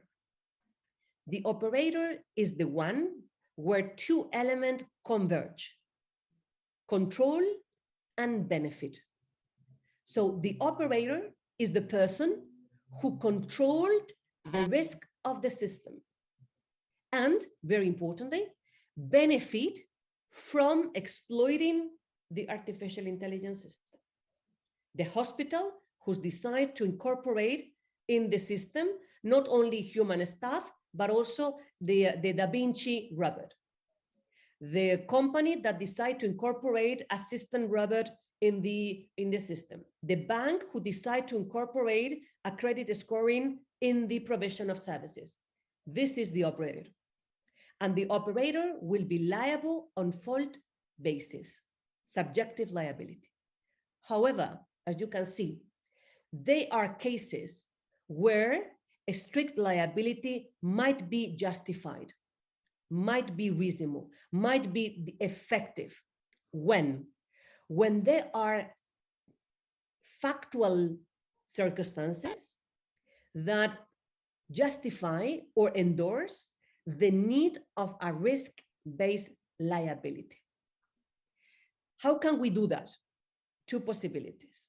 The first one is the proposal of the European Parliament and annexed with a list, very predictable and explicit list of artificial intelligence systems that, because they are high risk, they should be subject to objective liability. First possibility. What is the benefit or the merit of this possibility? Clarity, certainty, predictability. We are not confusing the actors, the market players. We are not enabling them to ensure in advance and adopt the measure, taking into account that they are going to be subject to risk-based liability. The second option, naturally, is to define general criteria. For example, when you are operating in non-private environment, when you are exposed others to high risk, this is of course flexible, but no doubt you are not providing certainty to the market and you are not providing predictability to the market, but it's a policy option. Let me just conclude with two more ideas and I immediately stop in order not to prolong my intervention. The next element that the European Union has decided to adopt is to reform the product liability system in order to ensure that artificial intelligence driven products are also embraced by this system, the system of defective product liability. This is challenging, it is fascinating, but required a very careful and meticulous analysis of one by one legal provision in order to be sure that we can really consider a smart product a product. So what is the idea here? The idea here is that we have one liable person, the operator, but another possible liable person, the producer of the smart product. And in this case, the trigger is not the fault, the trigger is not the risk, the trigger is the defect. There is a defect in the system, and therefore we attribute liability to the producer. Very happy to discuss further in case that you would need to pay attention to that possibility as well. And let me just conclude with this final idea that I think is fascinating.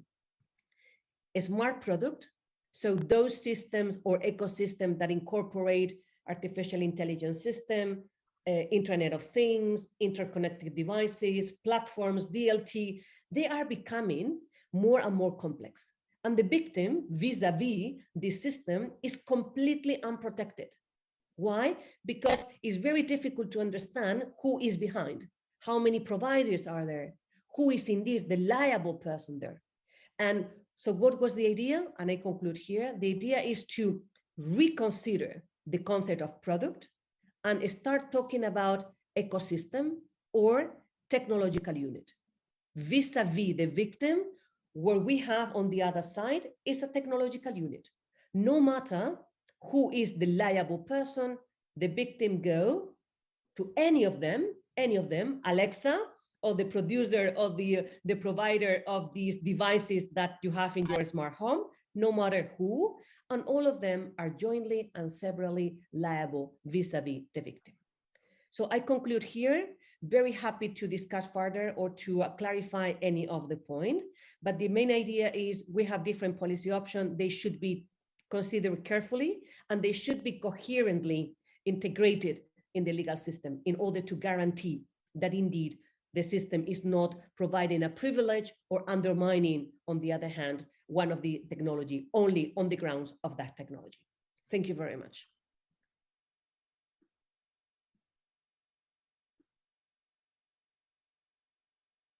Gostaria de agradecer a professora Teresa Rodrigues de las Heras Balel. I'd like to thank Dr. Teresa for your brilliant presentation. I would like to welcome all speakers to be here and to thank you all for being here. I would like to welcome Dr. Fabrício da Mota Alves, who is chairing this session. And I believe that her exposition really shows the complexity of a system and the different positions and allocations of responsibilities and liabilities and risks. I believe that this differentiations of operators in the system of technology is extremely enlightening for our debate. Without further ado, I would like to give the floor to Professor David Vladeck. Well, thank you very much. Members of Parliament and other distinguished participants, thank you for the invitation to participate in this very important seminar on the challenges of artificial intelligence regulation. I want to make 3 quick points. First is the liability system in the United States and in EU can resolve liability issues posed by non-autonomous AI machines that are in use today. Why? Because these machines are agents of persons or corporations, and those entities will bear liability for accidents and wrongdoings. Second, as AI machines evolve to be fully autonomous, in the sense that they can sense, think, act without human involvement or intervention, new liability regimes are going to be necessary. Why? Because the fiction that the next generation of autonomous AI machines are agents of persons or corporations, that thought is going to fray when these machines will not have the attributes of agency. Third, the wholesale introduction of driverless cars will require a new liability architecture that accounts for the complexity of emerging AI machines. They will invariably be made not by one provider, but by countless components and codes. My colleague just referred to the who. The who is going to be very difficult to uncover when autonomous AI becomes prevalent. Companies like Tesla may brand their cars Tesla, but the car's creation depends on an untold numbers of suppliers. The more complex the machine, the more difficult it's going to be to assign blame for failures. Okay, so let me quickly talk about existing AI machines, supercomputers, algorithmic decision-making tools, other programs. These path-making machines have made their mark. Autopilot tools fly airplanes, keep ships on course, robots like the Da Vinci surgical tool that Professor Teresa mentioned perform delicate surgeries, algorithms that decide who gets a loan, supercomputers manage electrical grids, engage in high velocity stock trading, run transportation systems. These are all tools. They're remarkably sophisticated tools, but they're tools programmed by, invented by, and used by humans, and it's the humans who will be responsible for failure. Okay, but notwithstanding their technological sophistication, where there's human involvement in machine decision-making, there is no need to re-examine liability rules. Any person or entity that helps develop the decision-making process in an AI tool is potentially responsible for the wrongful act. The reason is simply because they have no attribute of legal personhood. They are agents, they are instruments of other agencies, and those agencies will be liable for the machine or the algorithm's misdeeds. Okay, but now we are on the threshold of fully autonomous machines that are quite different from machines guarded by humans. The first generation of fully autonomous machines are already on our roads. Consider self-driving cars made by Tesla, Google, other companies. These cars are equipped with a vast array of components: radar, LiDAR, laser sensors, cameras, global positioning devices, computers, computer chips, analytic programs, algorithms, and many other components that are way beyond my comprehension that enable the car to drive in much the same way that humans do, only better. The car watches the road. It constantly looks for other cars, pedestrians, obstructions, detours, and so forth. And it adjusts its speed and course to account for traffic, weather, road conditions, and any other factor that might affect the car's driving, right? So the question then is, what happens if a car being driven by the car itself enters into a collision, right? These are cars that are not tools used by humans, right?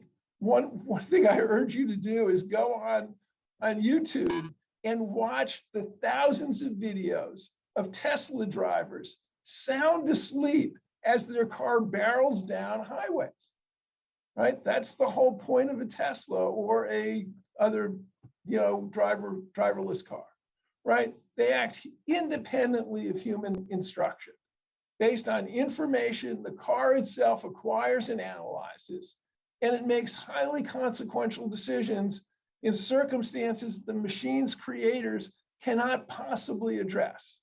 So that's the key conceptual question posed by AI. They're not necessarily agents of persons or an entity. And how then does legal system decide what grounds other than agency to use for liability, right? So let me just give you a couple of questions, right? So the task of assigning blame is going to be complicated. So let's take a few hypotheticals. So suppose a driverless car strikes a pedestrian who dashes in front of the car. Assume that had a person been behind the wheel, the accident would have occurred because they were not able to quickly avoid the collision. So should the standard be different if the car is driving itself? In the US, the answer is certainly yes. Why? Because under the consumer expectation test, a jury would hold that the manufacturer to a higher performance standard than is achievable by a human being, right? The question would be, could a reasonable driverless car have stopped in time? That would be the question for the jury. Now assume, and this is the who question that my predecessor surfaced, now assume that the failure of one of the thousands of car components caused the accident. If the car functioned properly, it would have stopped in time to avoid hitting the pedestrian, but it didn't. So what then? It may be difficult, and it's often impossible to pinpoint what caused the failure, right? This is the who problem, right? Oftentimes, maybe regularly, finding fault with a component manufacturer is going to be very different. And let's be clear, the burden, at least in the United States, on proving that it was the component that was defective would fall on the manufacturer. And in many cases, the manufacturer would bear the responsibility, even though it was the component, not anything else that caused the accident. Is that fair? Does that make sense? Now, suppose for a moment that the car's failure to brake may be attributable to a computer code written by a software company. There are literally millions of lines of code in the various components of driverless cars. So the answer is unclear. Even so, there were cases in the United States about Toyota cars unexpectedly accelerating. And the theory was there was a problem in the code. Even NASA, our National Aeronautics and Space Administration, could not determine whether the software contained flaws that might have caused the accident. So Toyota bore the liability. I base these examples on real cases, right? And the courts are already struggling to resolve them. So the who question, you know, my colleague Teresa, you've got a real problem if the who is going to drive the decision making here. Let me make a couple of last quickly points. So fully autonomous machines, AI machines, will inevitably encounter situations where the machines makers cannot fully address through programming, right? Assume the car's manufacturer programs the car to avoid at all costs from striking a human being. We hope they're doing that anyway, right? Right, but suppose that to avoid hitting the pedestrian who dashes in front of the car, the vehicle has two choices. One is it can swerve into a brick wall and thus avoid hitting the pedestrian, but there would be a serious risk that the crash with the wall would injure the car's passengers. The other option is to apply the brakes, even though it's unclear that the brakes will stop before the car strikes the pedestrian. So what's the liability rule there, right? Agency principles have nothing to do with this. Google, Tesla, the best companies can't really resolve that question a priori, right? So then the question is, who bears the responsibility? Agency principles have nothing to say about the outcome, right? So several liability regimes might help resolve cases where principles of agency do not apply, like the hypotheticals I've given you. To start, we can rule out a manufacturing defect claim. Why? Because the mechanical features of the car performs flawlessly, right? It just had a Hobson's choice. Nor would a risk utility theory help. The question under that regime is whether an alternative design would have made the car safer. But the hypothetical answers that question with a clear no.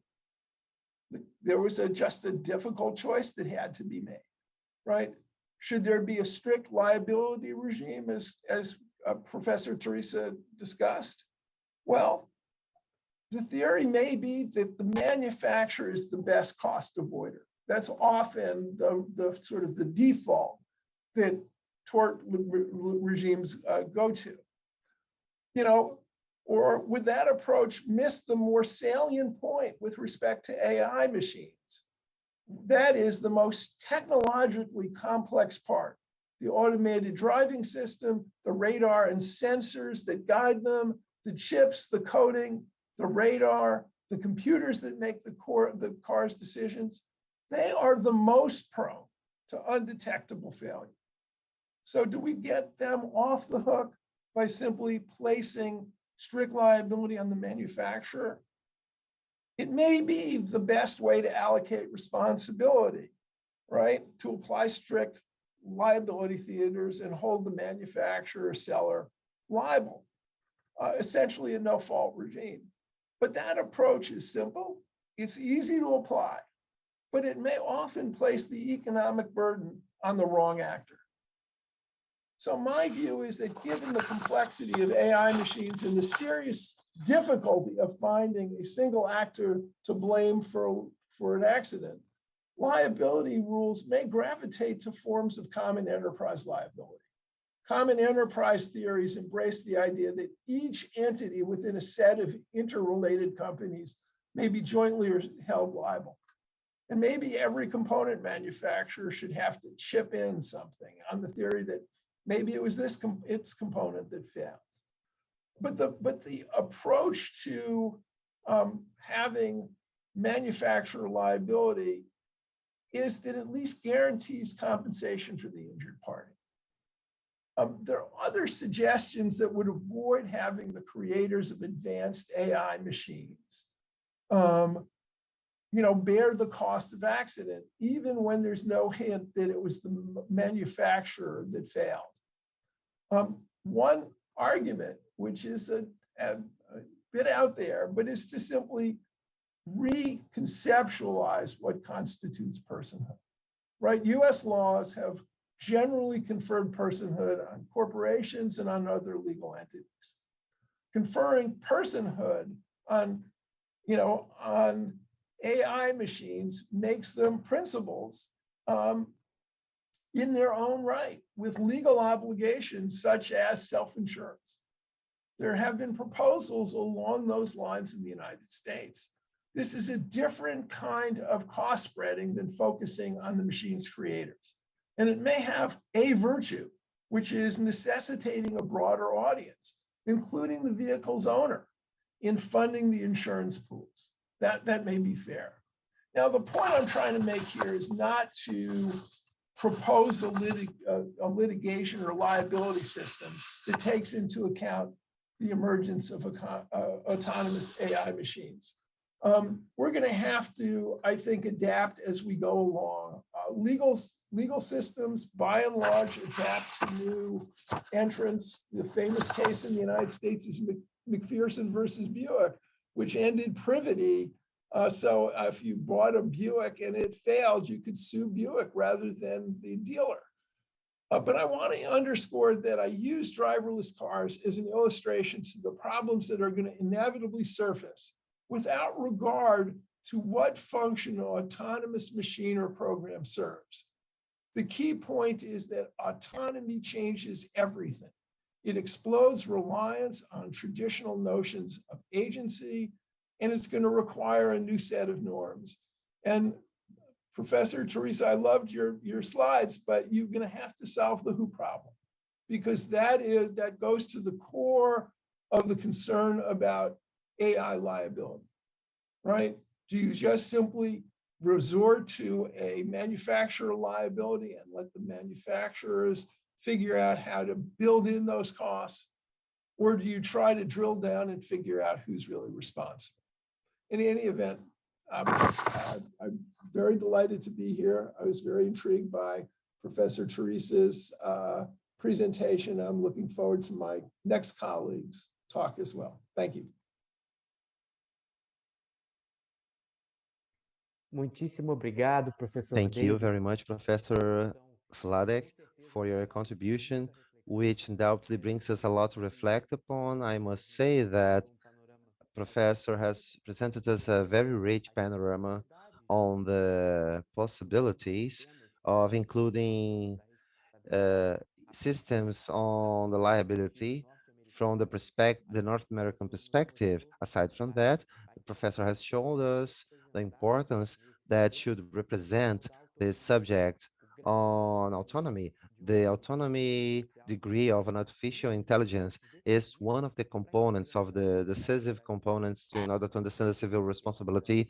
Also making a point in between the complexity of the system that often those who pose that artificial intelligence in circulation are unable to predict what might happen.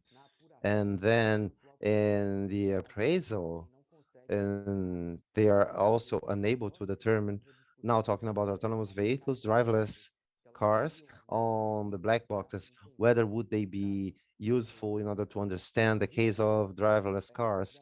With that said, now I would like to call Professor Mafalda Miranda Barbosa, whose master's and PhD in law by the University of Coimbra in the area of specialization of judicial sciences. She's an associate professor of the Law School of Coimbra, an integrated member of the Institute. She is the director of the Institute of Liability and the Judicial Institute of Communication from the University Faculty of Coimbra. Professor, we would like to thank you once more for your participation. And now you have the floor. Thank you very much. I would like to start by greeting all the participants, Professor David, Professor Teresa, Professor Philippe, and Victor. And I am very honored to be part of this international seminar. I'm flattered to take part of this rich and intense discussion. Also, in learn with everyone who are sharing their points. In my intervention, a lot has been said on civil responsibility. I would like to focus on the main discussion lines, the main topics on discussion of the civil responsibility, and I would like to transmit something from my experience on these paradigms. The main difficulties that are when they are communicated by the representation of autonomous systems, artificial intelligence systems, and whether would they be harmful to different formats and affect the current issues and in such institutes as we have, and still and high intensity in the level of causality. The discussion had been going through the responsibility of the very algorithm, and it's not necessarily about establishing an idea on something that I think that should be used and it must be used in limine because the attribution of a judicial person on artificial intelligence systems would implicate in the scope of analogy with the people who are around that. For Teresa, such an analogy from the judicial personality of judicial persons would be clear that the autonomy of human beings is a mere and tremendous capacity. The autonomy of AI systems, and from our perspective, is a technological autonomy based in algorithmic, and therefore this artificial intelligence would show itself incapable of creative interpretation, of being capable of judgments about what is right and what is wrong.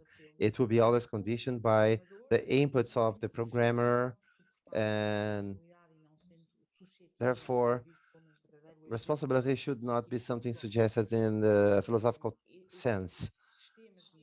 These artificial intelligence systems are far from human beings or people persons, because the decision making brings that ethical discussion on with some of the cases would be incompatible with the effectiveness that is the basis of computational programming. The personality does not result from axiologic need of knowledges such as thought in the level of personalities on behalf of these cultures. It is attributed by means of the interests of people who are in the basis of their manufacturing. But such attribution of judicial personality doesn't work in Brazil. It results out of certain substrates that would not be under influence of the categories of collective people, the condition of it comes from an idea, and we should consider a substract in whereby we integrate the end of what would be that, and exactly that very end, it it demands the delimitation, and that justifies the attribution of a judicial personality to these machines.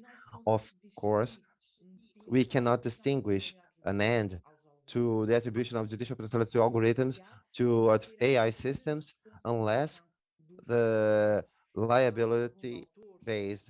Of course, a few authors have been proved that talk about the possibility of a partial personality that could solve some issues of intellectual of copyrights, and this attribution of this partial personality would make sense only if there was a patrimony on the other side for an autonomous system. Also because the responsibility would be concretized by means of this patrimony. What means is that such an attribution of personality of judicial personality on the setting of an electronic personality could be translated in the very end as a configuration of systems that would be held liable, and the level of on the second way of discussion will be the constitution of who contributes for the fund. Would that be a key? That would be a key question, or everyone would be on the partnership to bring a solution on negative impacts in financial terms, and that would mean that we would be unable to help liable. In the end, we should renounce anything based on that, and we would have no social dimension of the state with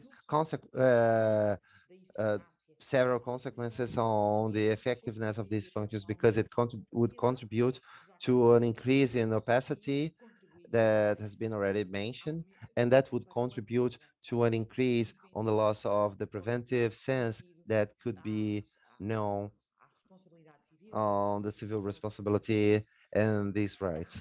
For civil responsibility, the rejection of these funds in local with a priority solution doesn't mean that it wouldn't have obligatory provisions that may rise to redeem the inspection criteria that are risk-based. It's one of the things considered in the European level. It's the objective responsibility that can be designed in the European horizon, and that would be a responsibility under the negated cause, and that would be problematic in that sense. But that sensational provision should be had in the pattern of blaming responsibility. That would set something sentient regarding the risk, regarding the specificity of artificial intelligence systems. And therefore, it seems like a fact that compensation funds should be in place in order to subsidize what is already saw in other domains on accidents with driverless vehicles, and therefore we have the case of the autonomous guarantee insurance. Now another thing, The forecast of interest would be here in the liability of risks. And of course, when it comes to damages, well, now the proposal that the models of liability about risks connected to artificial intelligence of high risk, which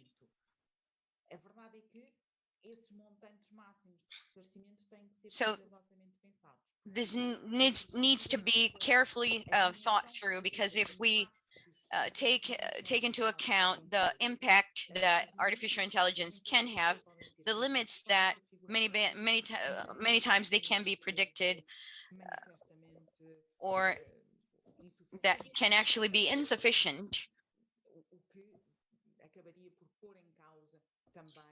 What could be the functions and all the the civil liabilities. So essentially, there should be an intervention in terms of creating new objective liabilities or objective liability that already exist. They already exist, and also the programmer, that we need to readapt and rethink in terms of the liability of different projects. The programming, or in terms of the omission of some kind of information in terms of imminent risks, and when it comes to the liabilities in general, but concerning the producer, and also the actors in the regime, and and how to extend the concept of the product in terms of the European environment, because most of the actors, they can consider that the software can be seen as something that is still extremely complex and difficult to categorize as products. And in this context, it would be necessary to extend the notion of what is a product in order to include all these realities. And we need to look at the side of the producer and how to include other subjects, other actors in this discipline.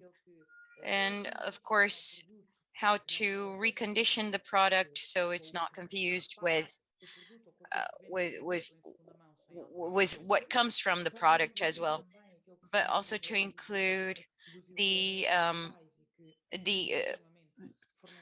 updates of these digital means that and of online marketplaces that have already been talked about. So there's a need to rethink the concept in itself of artificial intelligence, physical integrity, or other aspects of the product. And when we look at that it's not used as professionally by the buyer,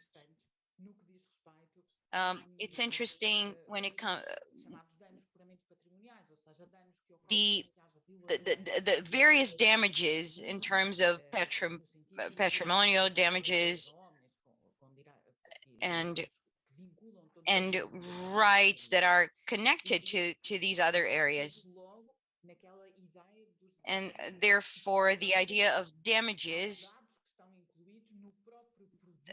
that we're talking about, the data that is included in the product itself and that are already in the market. Speaking of that, and now here pondering on what has already been talked about, the elimination of, for example, the European framework that has been in which has been proposed the regulation of artificial intelligence. It's important to talk about, for example, in Portugal, these directives, these proposals, they are applied in such a way that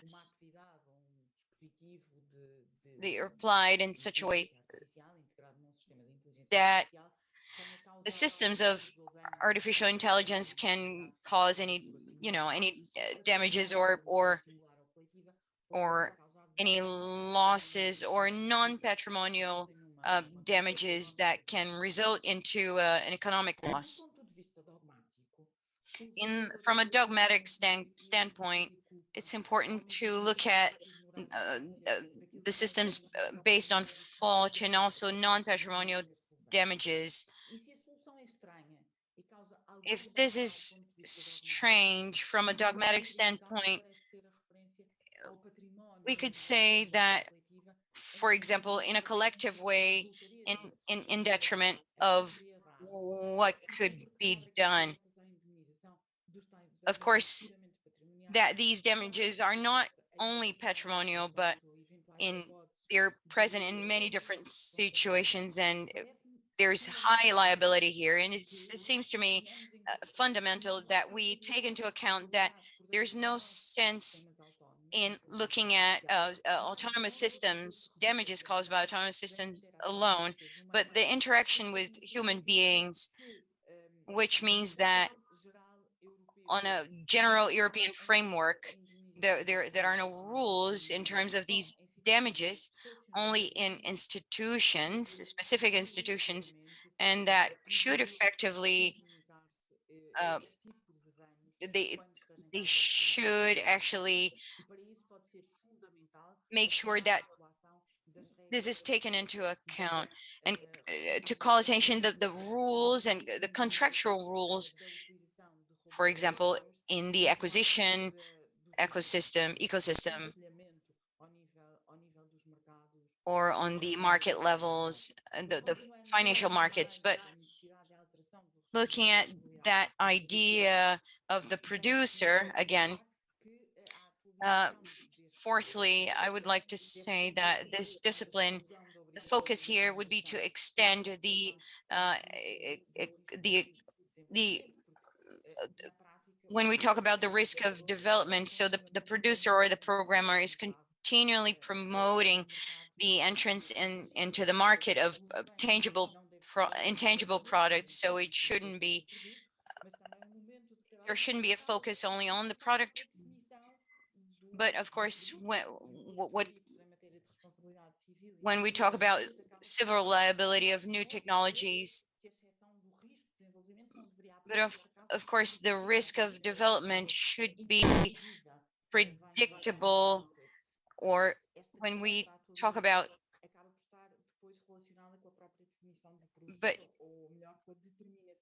but moving on to when we talk about the producer,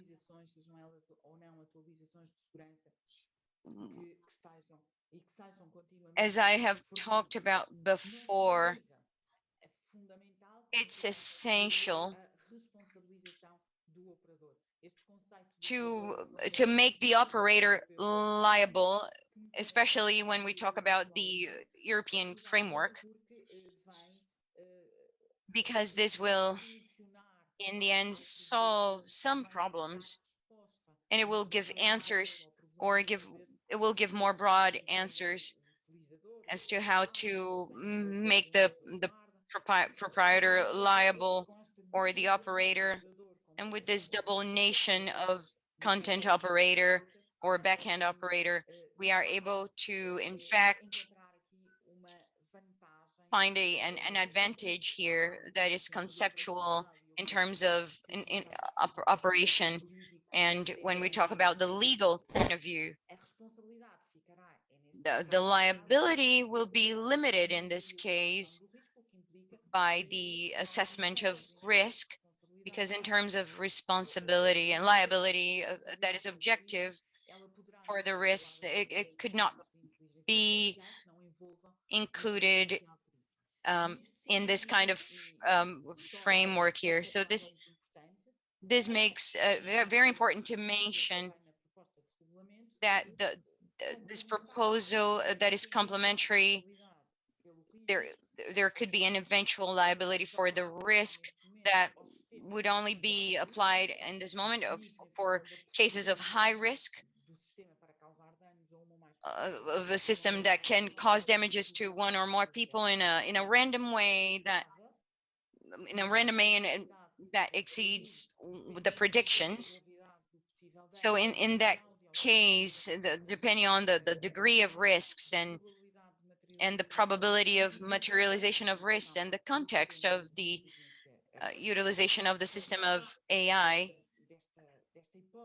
So this is part of this hypothesis for the risk. And also liability alone could exclude the objectivity of that notion.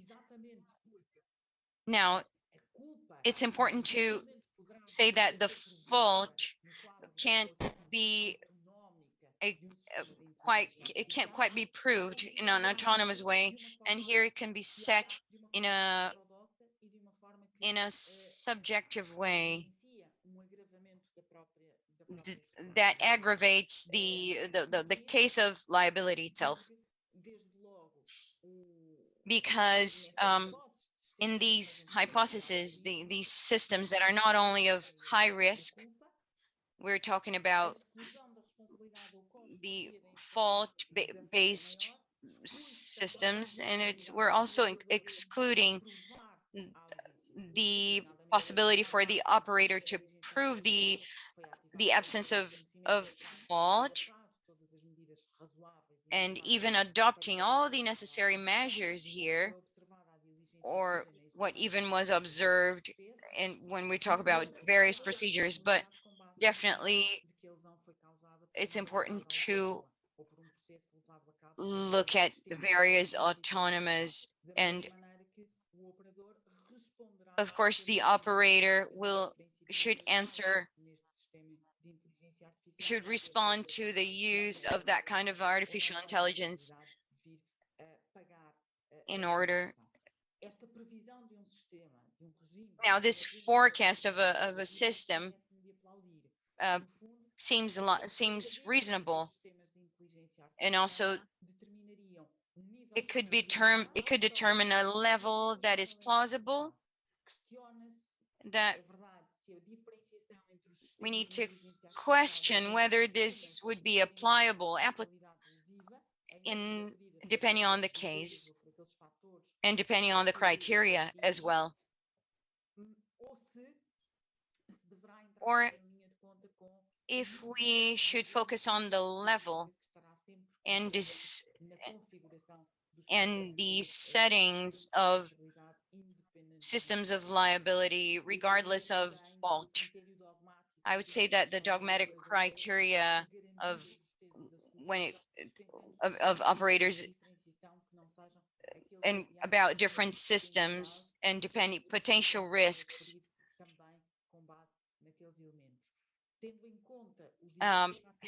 taking into account various pondering factors.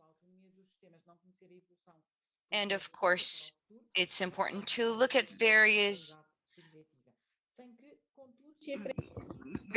kinds of standpoints when it comes to subjective liability. Precisely because of the heterodoxy of this hypothesis of liability that definitely represents signs of objectification. And of course, if not all measures are taken or observed of certain actions, the problem would be of causality. And here I would like to leave a thought. This problem of causality or causality is a problem that is extremely complex, that sustains difficulties for jurists in terms of damages that are caused and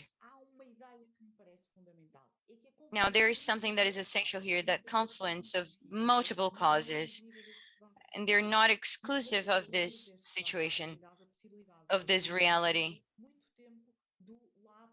And they would require a lot of time and algorithmic aptitude. So it's important to look at, for example, the software programming. And on the other hand, what we see is that the complexity of the system and how it works as an ecosystem. What means that more than rethinking the problem of causality or also to invert this kind of proof that could, we need for sure to assume that the problem of causality in general as a system of objective input. It needs to be pondered as a system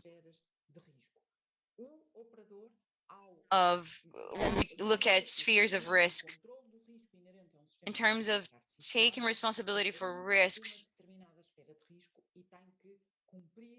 It's important to abide by various kinds of demands. If they do what needs to be done, they will not be made liable. But of course, we can look at another sphere of liability, which means that anything that is possibly caused by the risks of artificial intelligence could be put into place. But what we need to confront these spheres of risk and with other spheres of risk and liability in general. And of course, we need to refuse the input of this as well. When we talk about using artificial intelligence, but also the sphere of risk and sphere of various risks, really. So it's important that many different solutions can be, and the affirmation of only of one liable person. But of course, that when we look at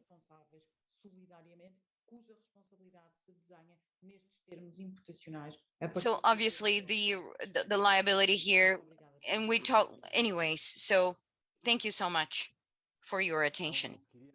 Agradecer enormemente a professora Mafalda. Acho I que would like to thank Professor Mafalda immensely. Thank you for your enriching talk that has really shown the challenges and the new emergencies and urgencies about how to think of these situations. I would like to ask a question, and then I will give the floor to the other speaker, and then we'll have a round of question Q&As. And so a question I would like to ask would be maybe to take a step back in the discussion, but it's about this strategy of legal responsibility. I think it would be interesting for us here in Brazil. We are here in this committee debating various themes of the systems of AI. We're talking about some regulatory aspects, governance and transparency, accountability, the impact reports that are expected in these systems. And we're also talking about legal responsibility, civil responsibility. So the European perspective, or in what ways these debates and of artificial intelligence and civil and the civil aspects of this should they be done separately or together? So I would like to bring this experience from our speakers, this interchange that we have with our when we talk about civil responsibility and AI systems. So you have the floor. Thank you so much, Victor.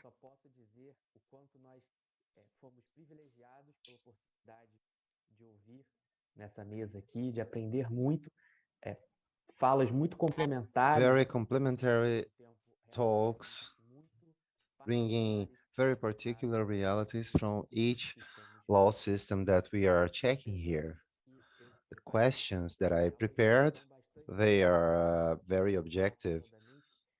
So I'll speak pausedly in order to facilitate the interpretation. First question would be the following. The damages caused by autonomous actions by artificial intelligences are considered from defects. Can we say that there is a presumption of defect that would be proved by the damage itself? This was a point, one point brought forth in our hearing.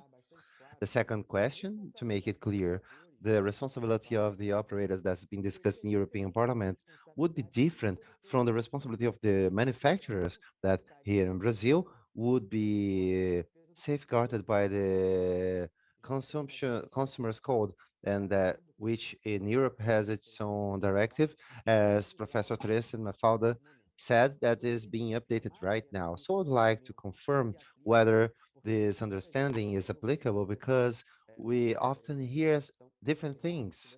So we would like to know if it is confirmed.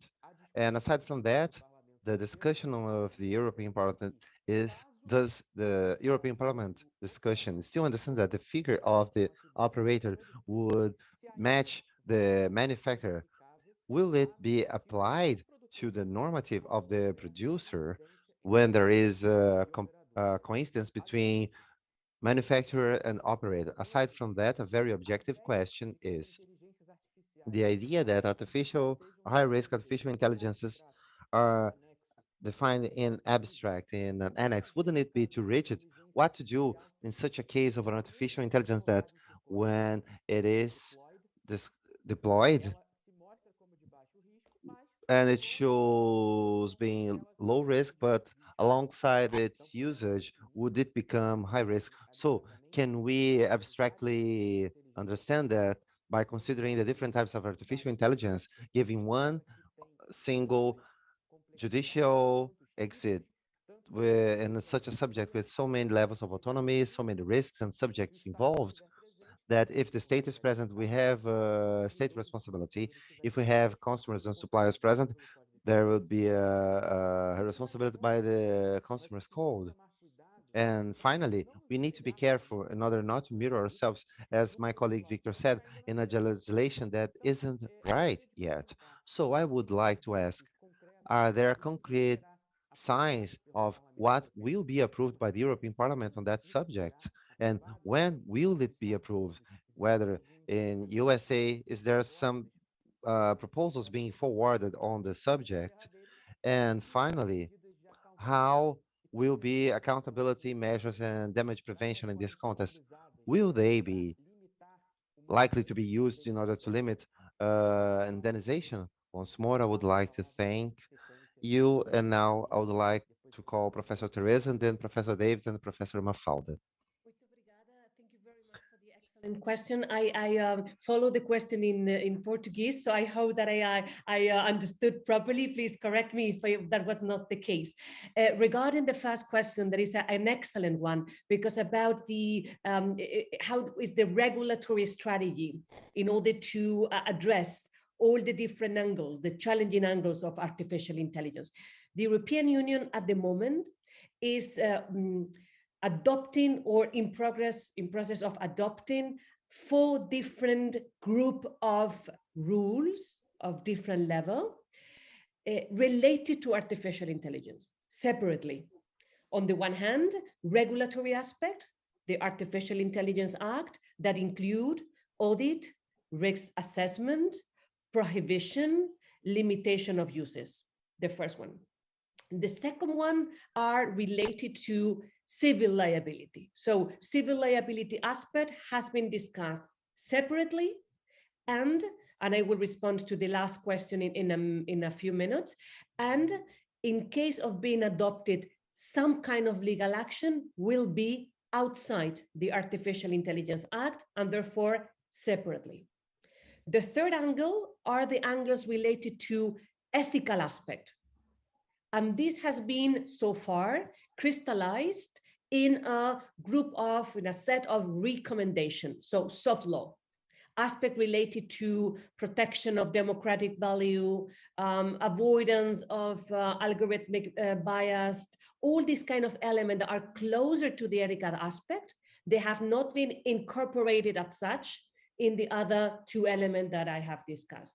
And the fourth one, that is something that is gonna probably start being considered in the next month, is contractual aspect of artificial intelligence. So when artificial intelligence system is used in the context of a transaction, for the purpose of negotiating an electronic agent, for example, for the purpose of enforcing, or for the purpose of performing a particular contract. So as you can see, the European Union strategy seems to be focusing on different legal action for the different angles of artificial intelligence. Benefits that each of these perspectives has probably different policy goals and required different expertise. Naturally, there is always a disadvantage, is that we have to guarantee that all these pieces are coherent.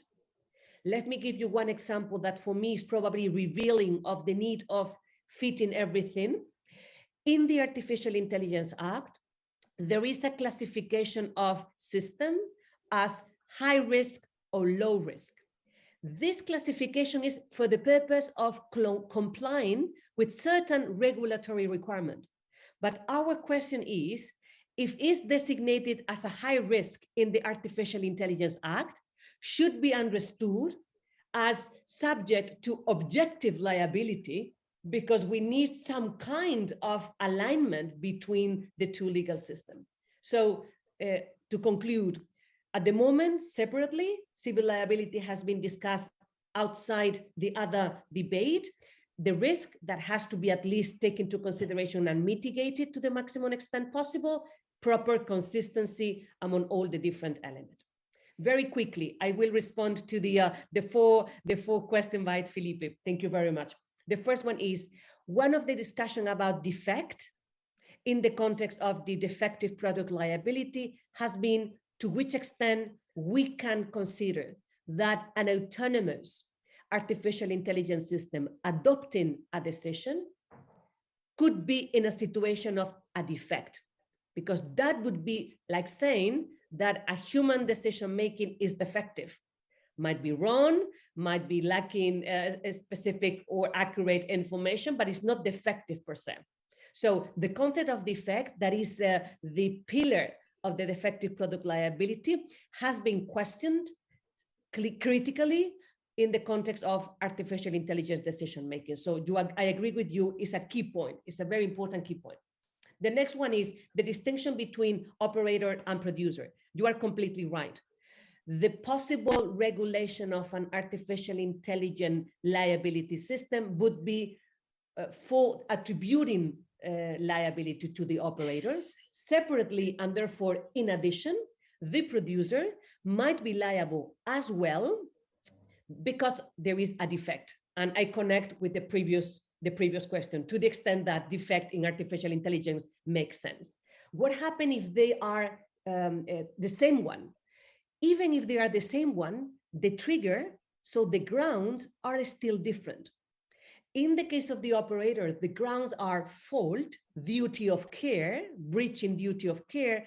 In the case of the producer is defect. So we might be in a situation where the operator and the producer are the same person. There is no defect, but there is a breach of duty of care.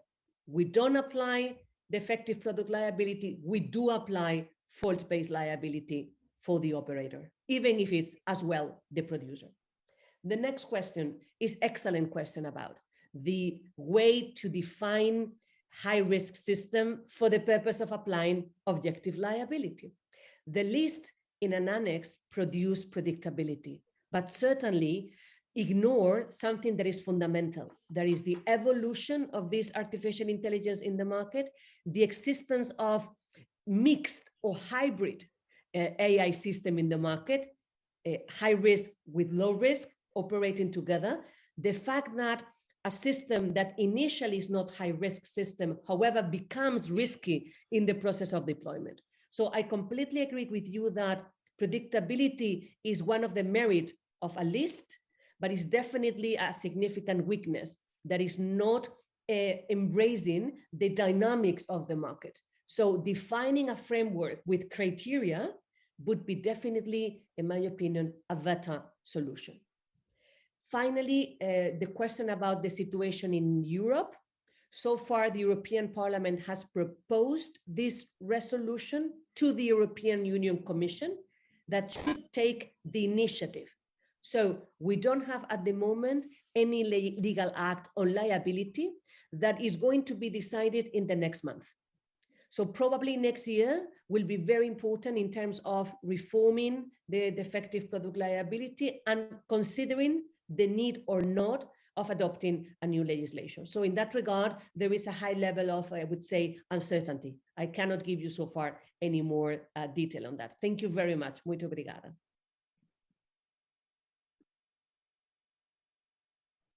Professor David? Yeah, there are a lot of questions on the table, and I know time is getting short, so let me try to answer them quickly. One of the questions asked was, is defect almost automatically a ground for a damage action? And the answer is yes.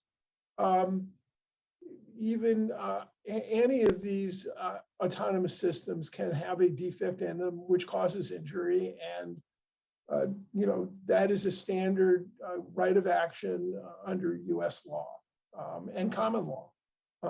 Defect comes from common law cases that go back to England and centuries before. So, you know, the res ipsa loquitur applies. If there's an injury that looks like there was some sort of defect, the plaintiff is going to recover damages. Let's go, however, to the question operator-producer. I don't disagree with Professor Teresa, but sometimes those questions are really difficult to untangle. So for example, you have a driverless car, which may or may not have a defect, and you have a driver sound asleep at the wheel.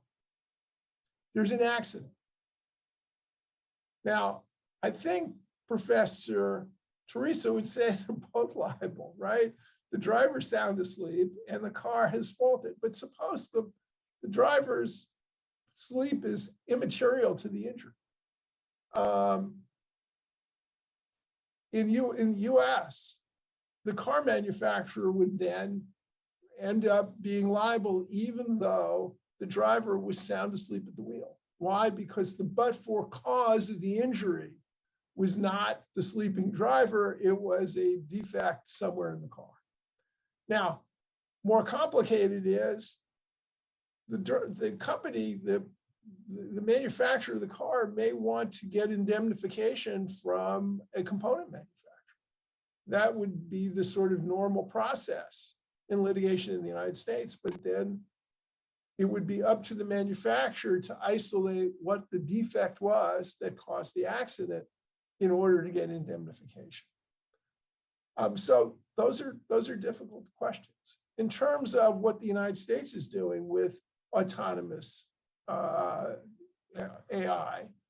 we do things on a sectoral basis. So there's the National Highway Traffic Safety Administration that worries about autonomous vehicles. The Federal Aviation Administration is very worried about autonomous drones. I mean, we haven't talked about drones, but drones are autonomous drones, particularly for transportation. That's the next serious question about AI. And, you know, it gets back to the question about producer, operator, or component manufacturer, because trying to tease out liability in those circumstances is going to be very difficult. But the sectoral approach gives specialists the ability to oversee specialized kinds of use of AI. You know, for example, a lot of stock changes these days are done at extraordinarily high velocity exchanges. And the securities people oversee the use of AI, which is highly prevalent in markets, to make sure that, you know, that these tools are not unfairly giving leverage to one side or another. So there's a lot of work going on AI everywhere. But the United States has by and large stayed with its sectoral approach on the theory that it is more risk-based, and you can put people who are truly expert sort of in the driver's seat, no pun intended. They're the ones who would end up overseeing the use of AI in virtually every sector. And so, you know, on the other hand, there is a concern about, you know, some of the pitfalls of AI. On the other hand, you know, you're not going to stop progress being made. And so the way that the United States governs this is close sectoral regulation and very easy access to courts when there's injury as a result of harm caused by any of these new AI tools.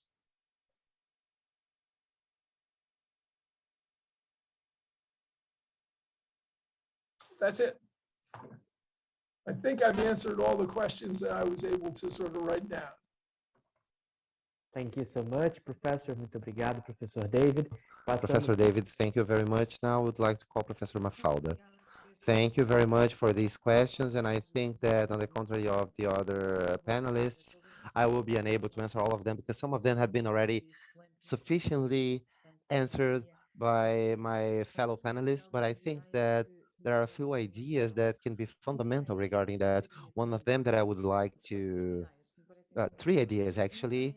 One of them is that the fundamental rights is that the responsibility of the producer would, or regarding the facts, there is no, let's say, well, there are things that could not be a presumption of the fact.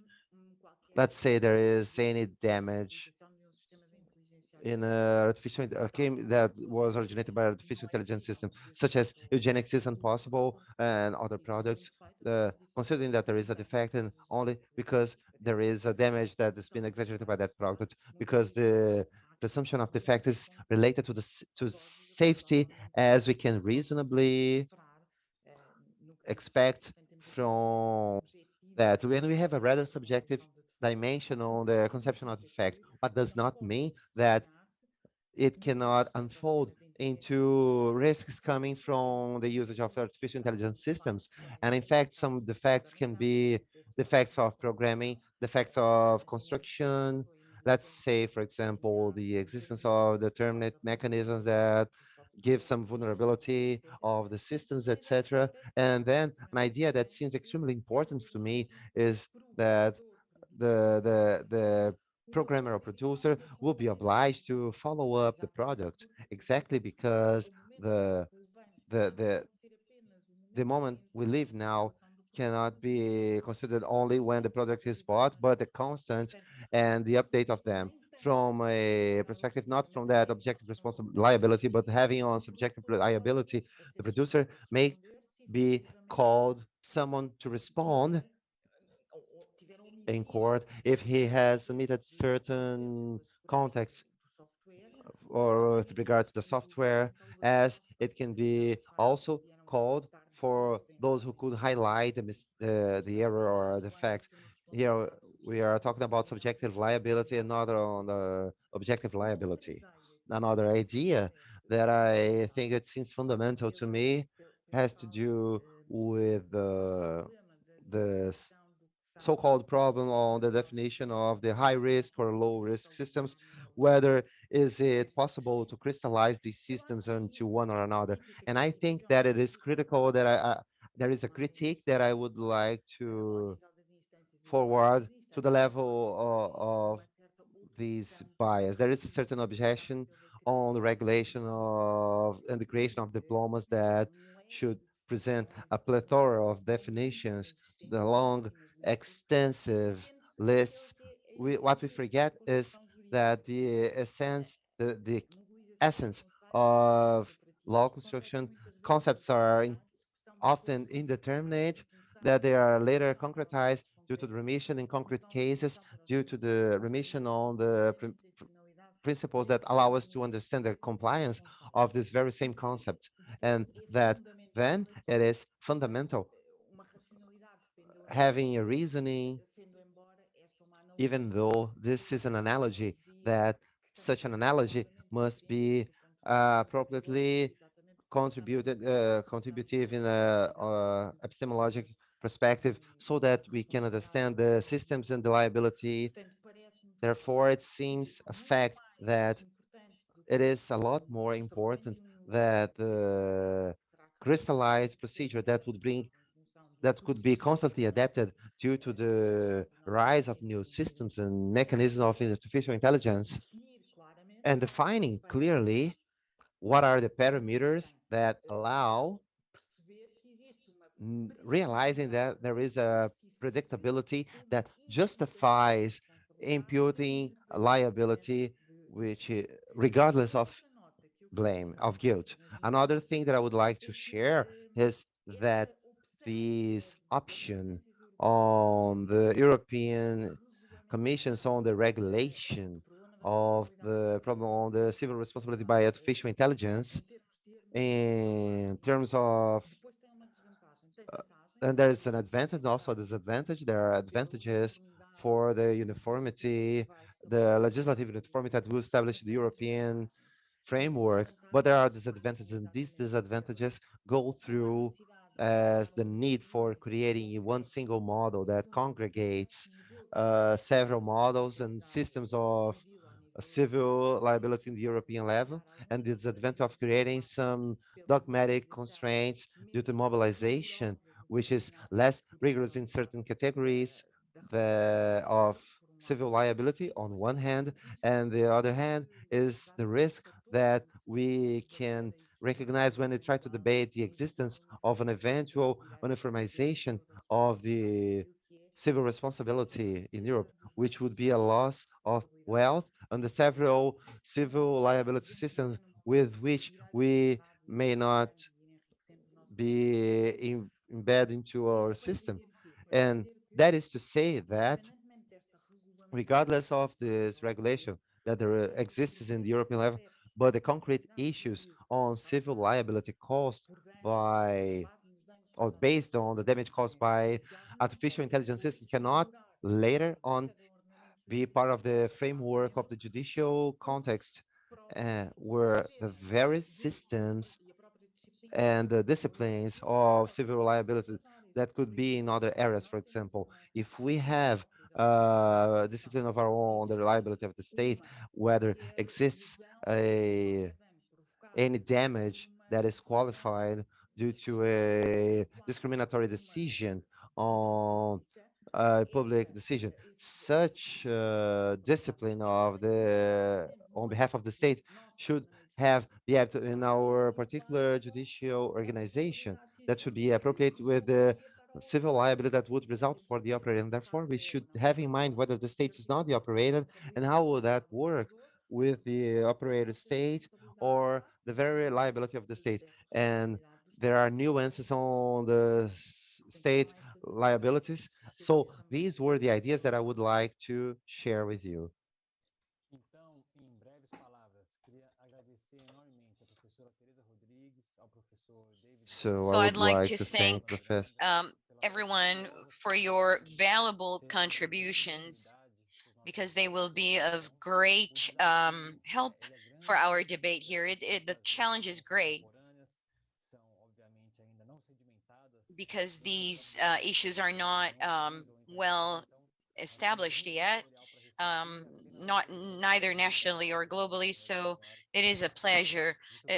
We are very grateful for everyone for being here. Now I give the professor the floor. So I thank all of our panelists. Thank you all for being here, Professor Mafalda, Teresa. I would like to reinforce our request for you to please send your presentations to us so we can make them available here on our website of the Commission. So I declare this last panel adjourned, as well as our international seminar. Thank you all. Have a wonderful weekend. Thank you. Thank you all so much. It's been truly an honor. Thank you guys. Very insightful. Thank you. Take care. Care.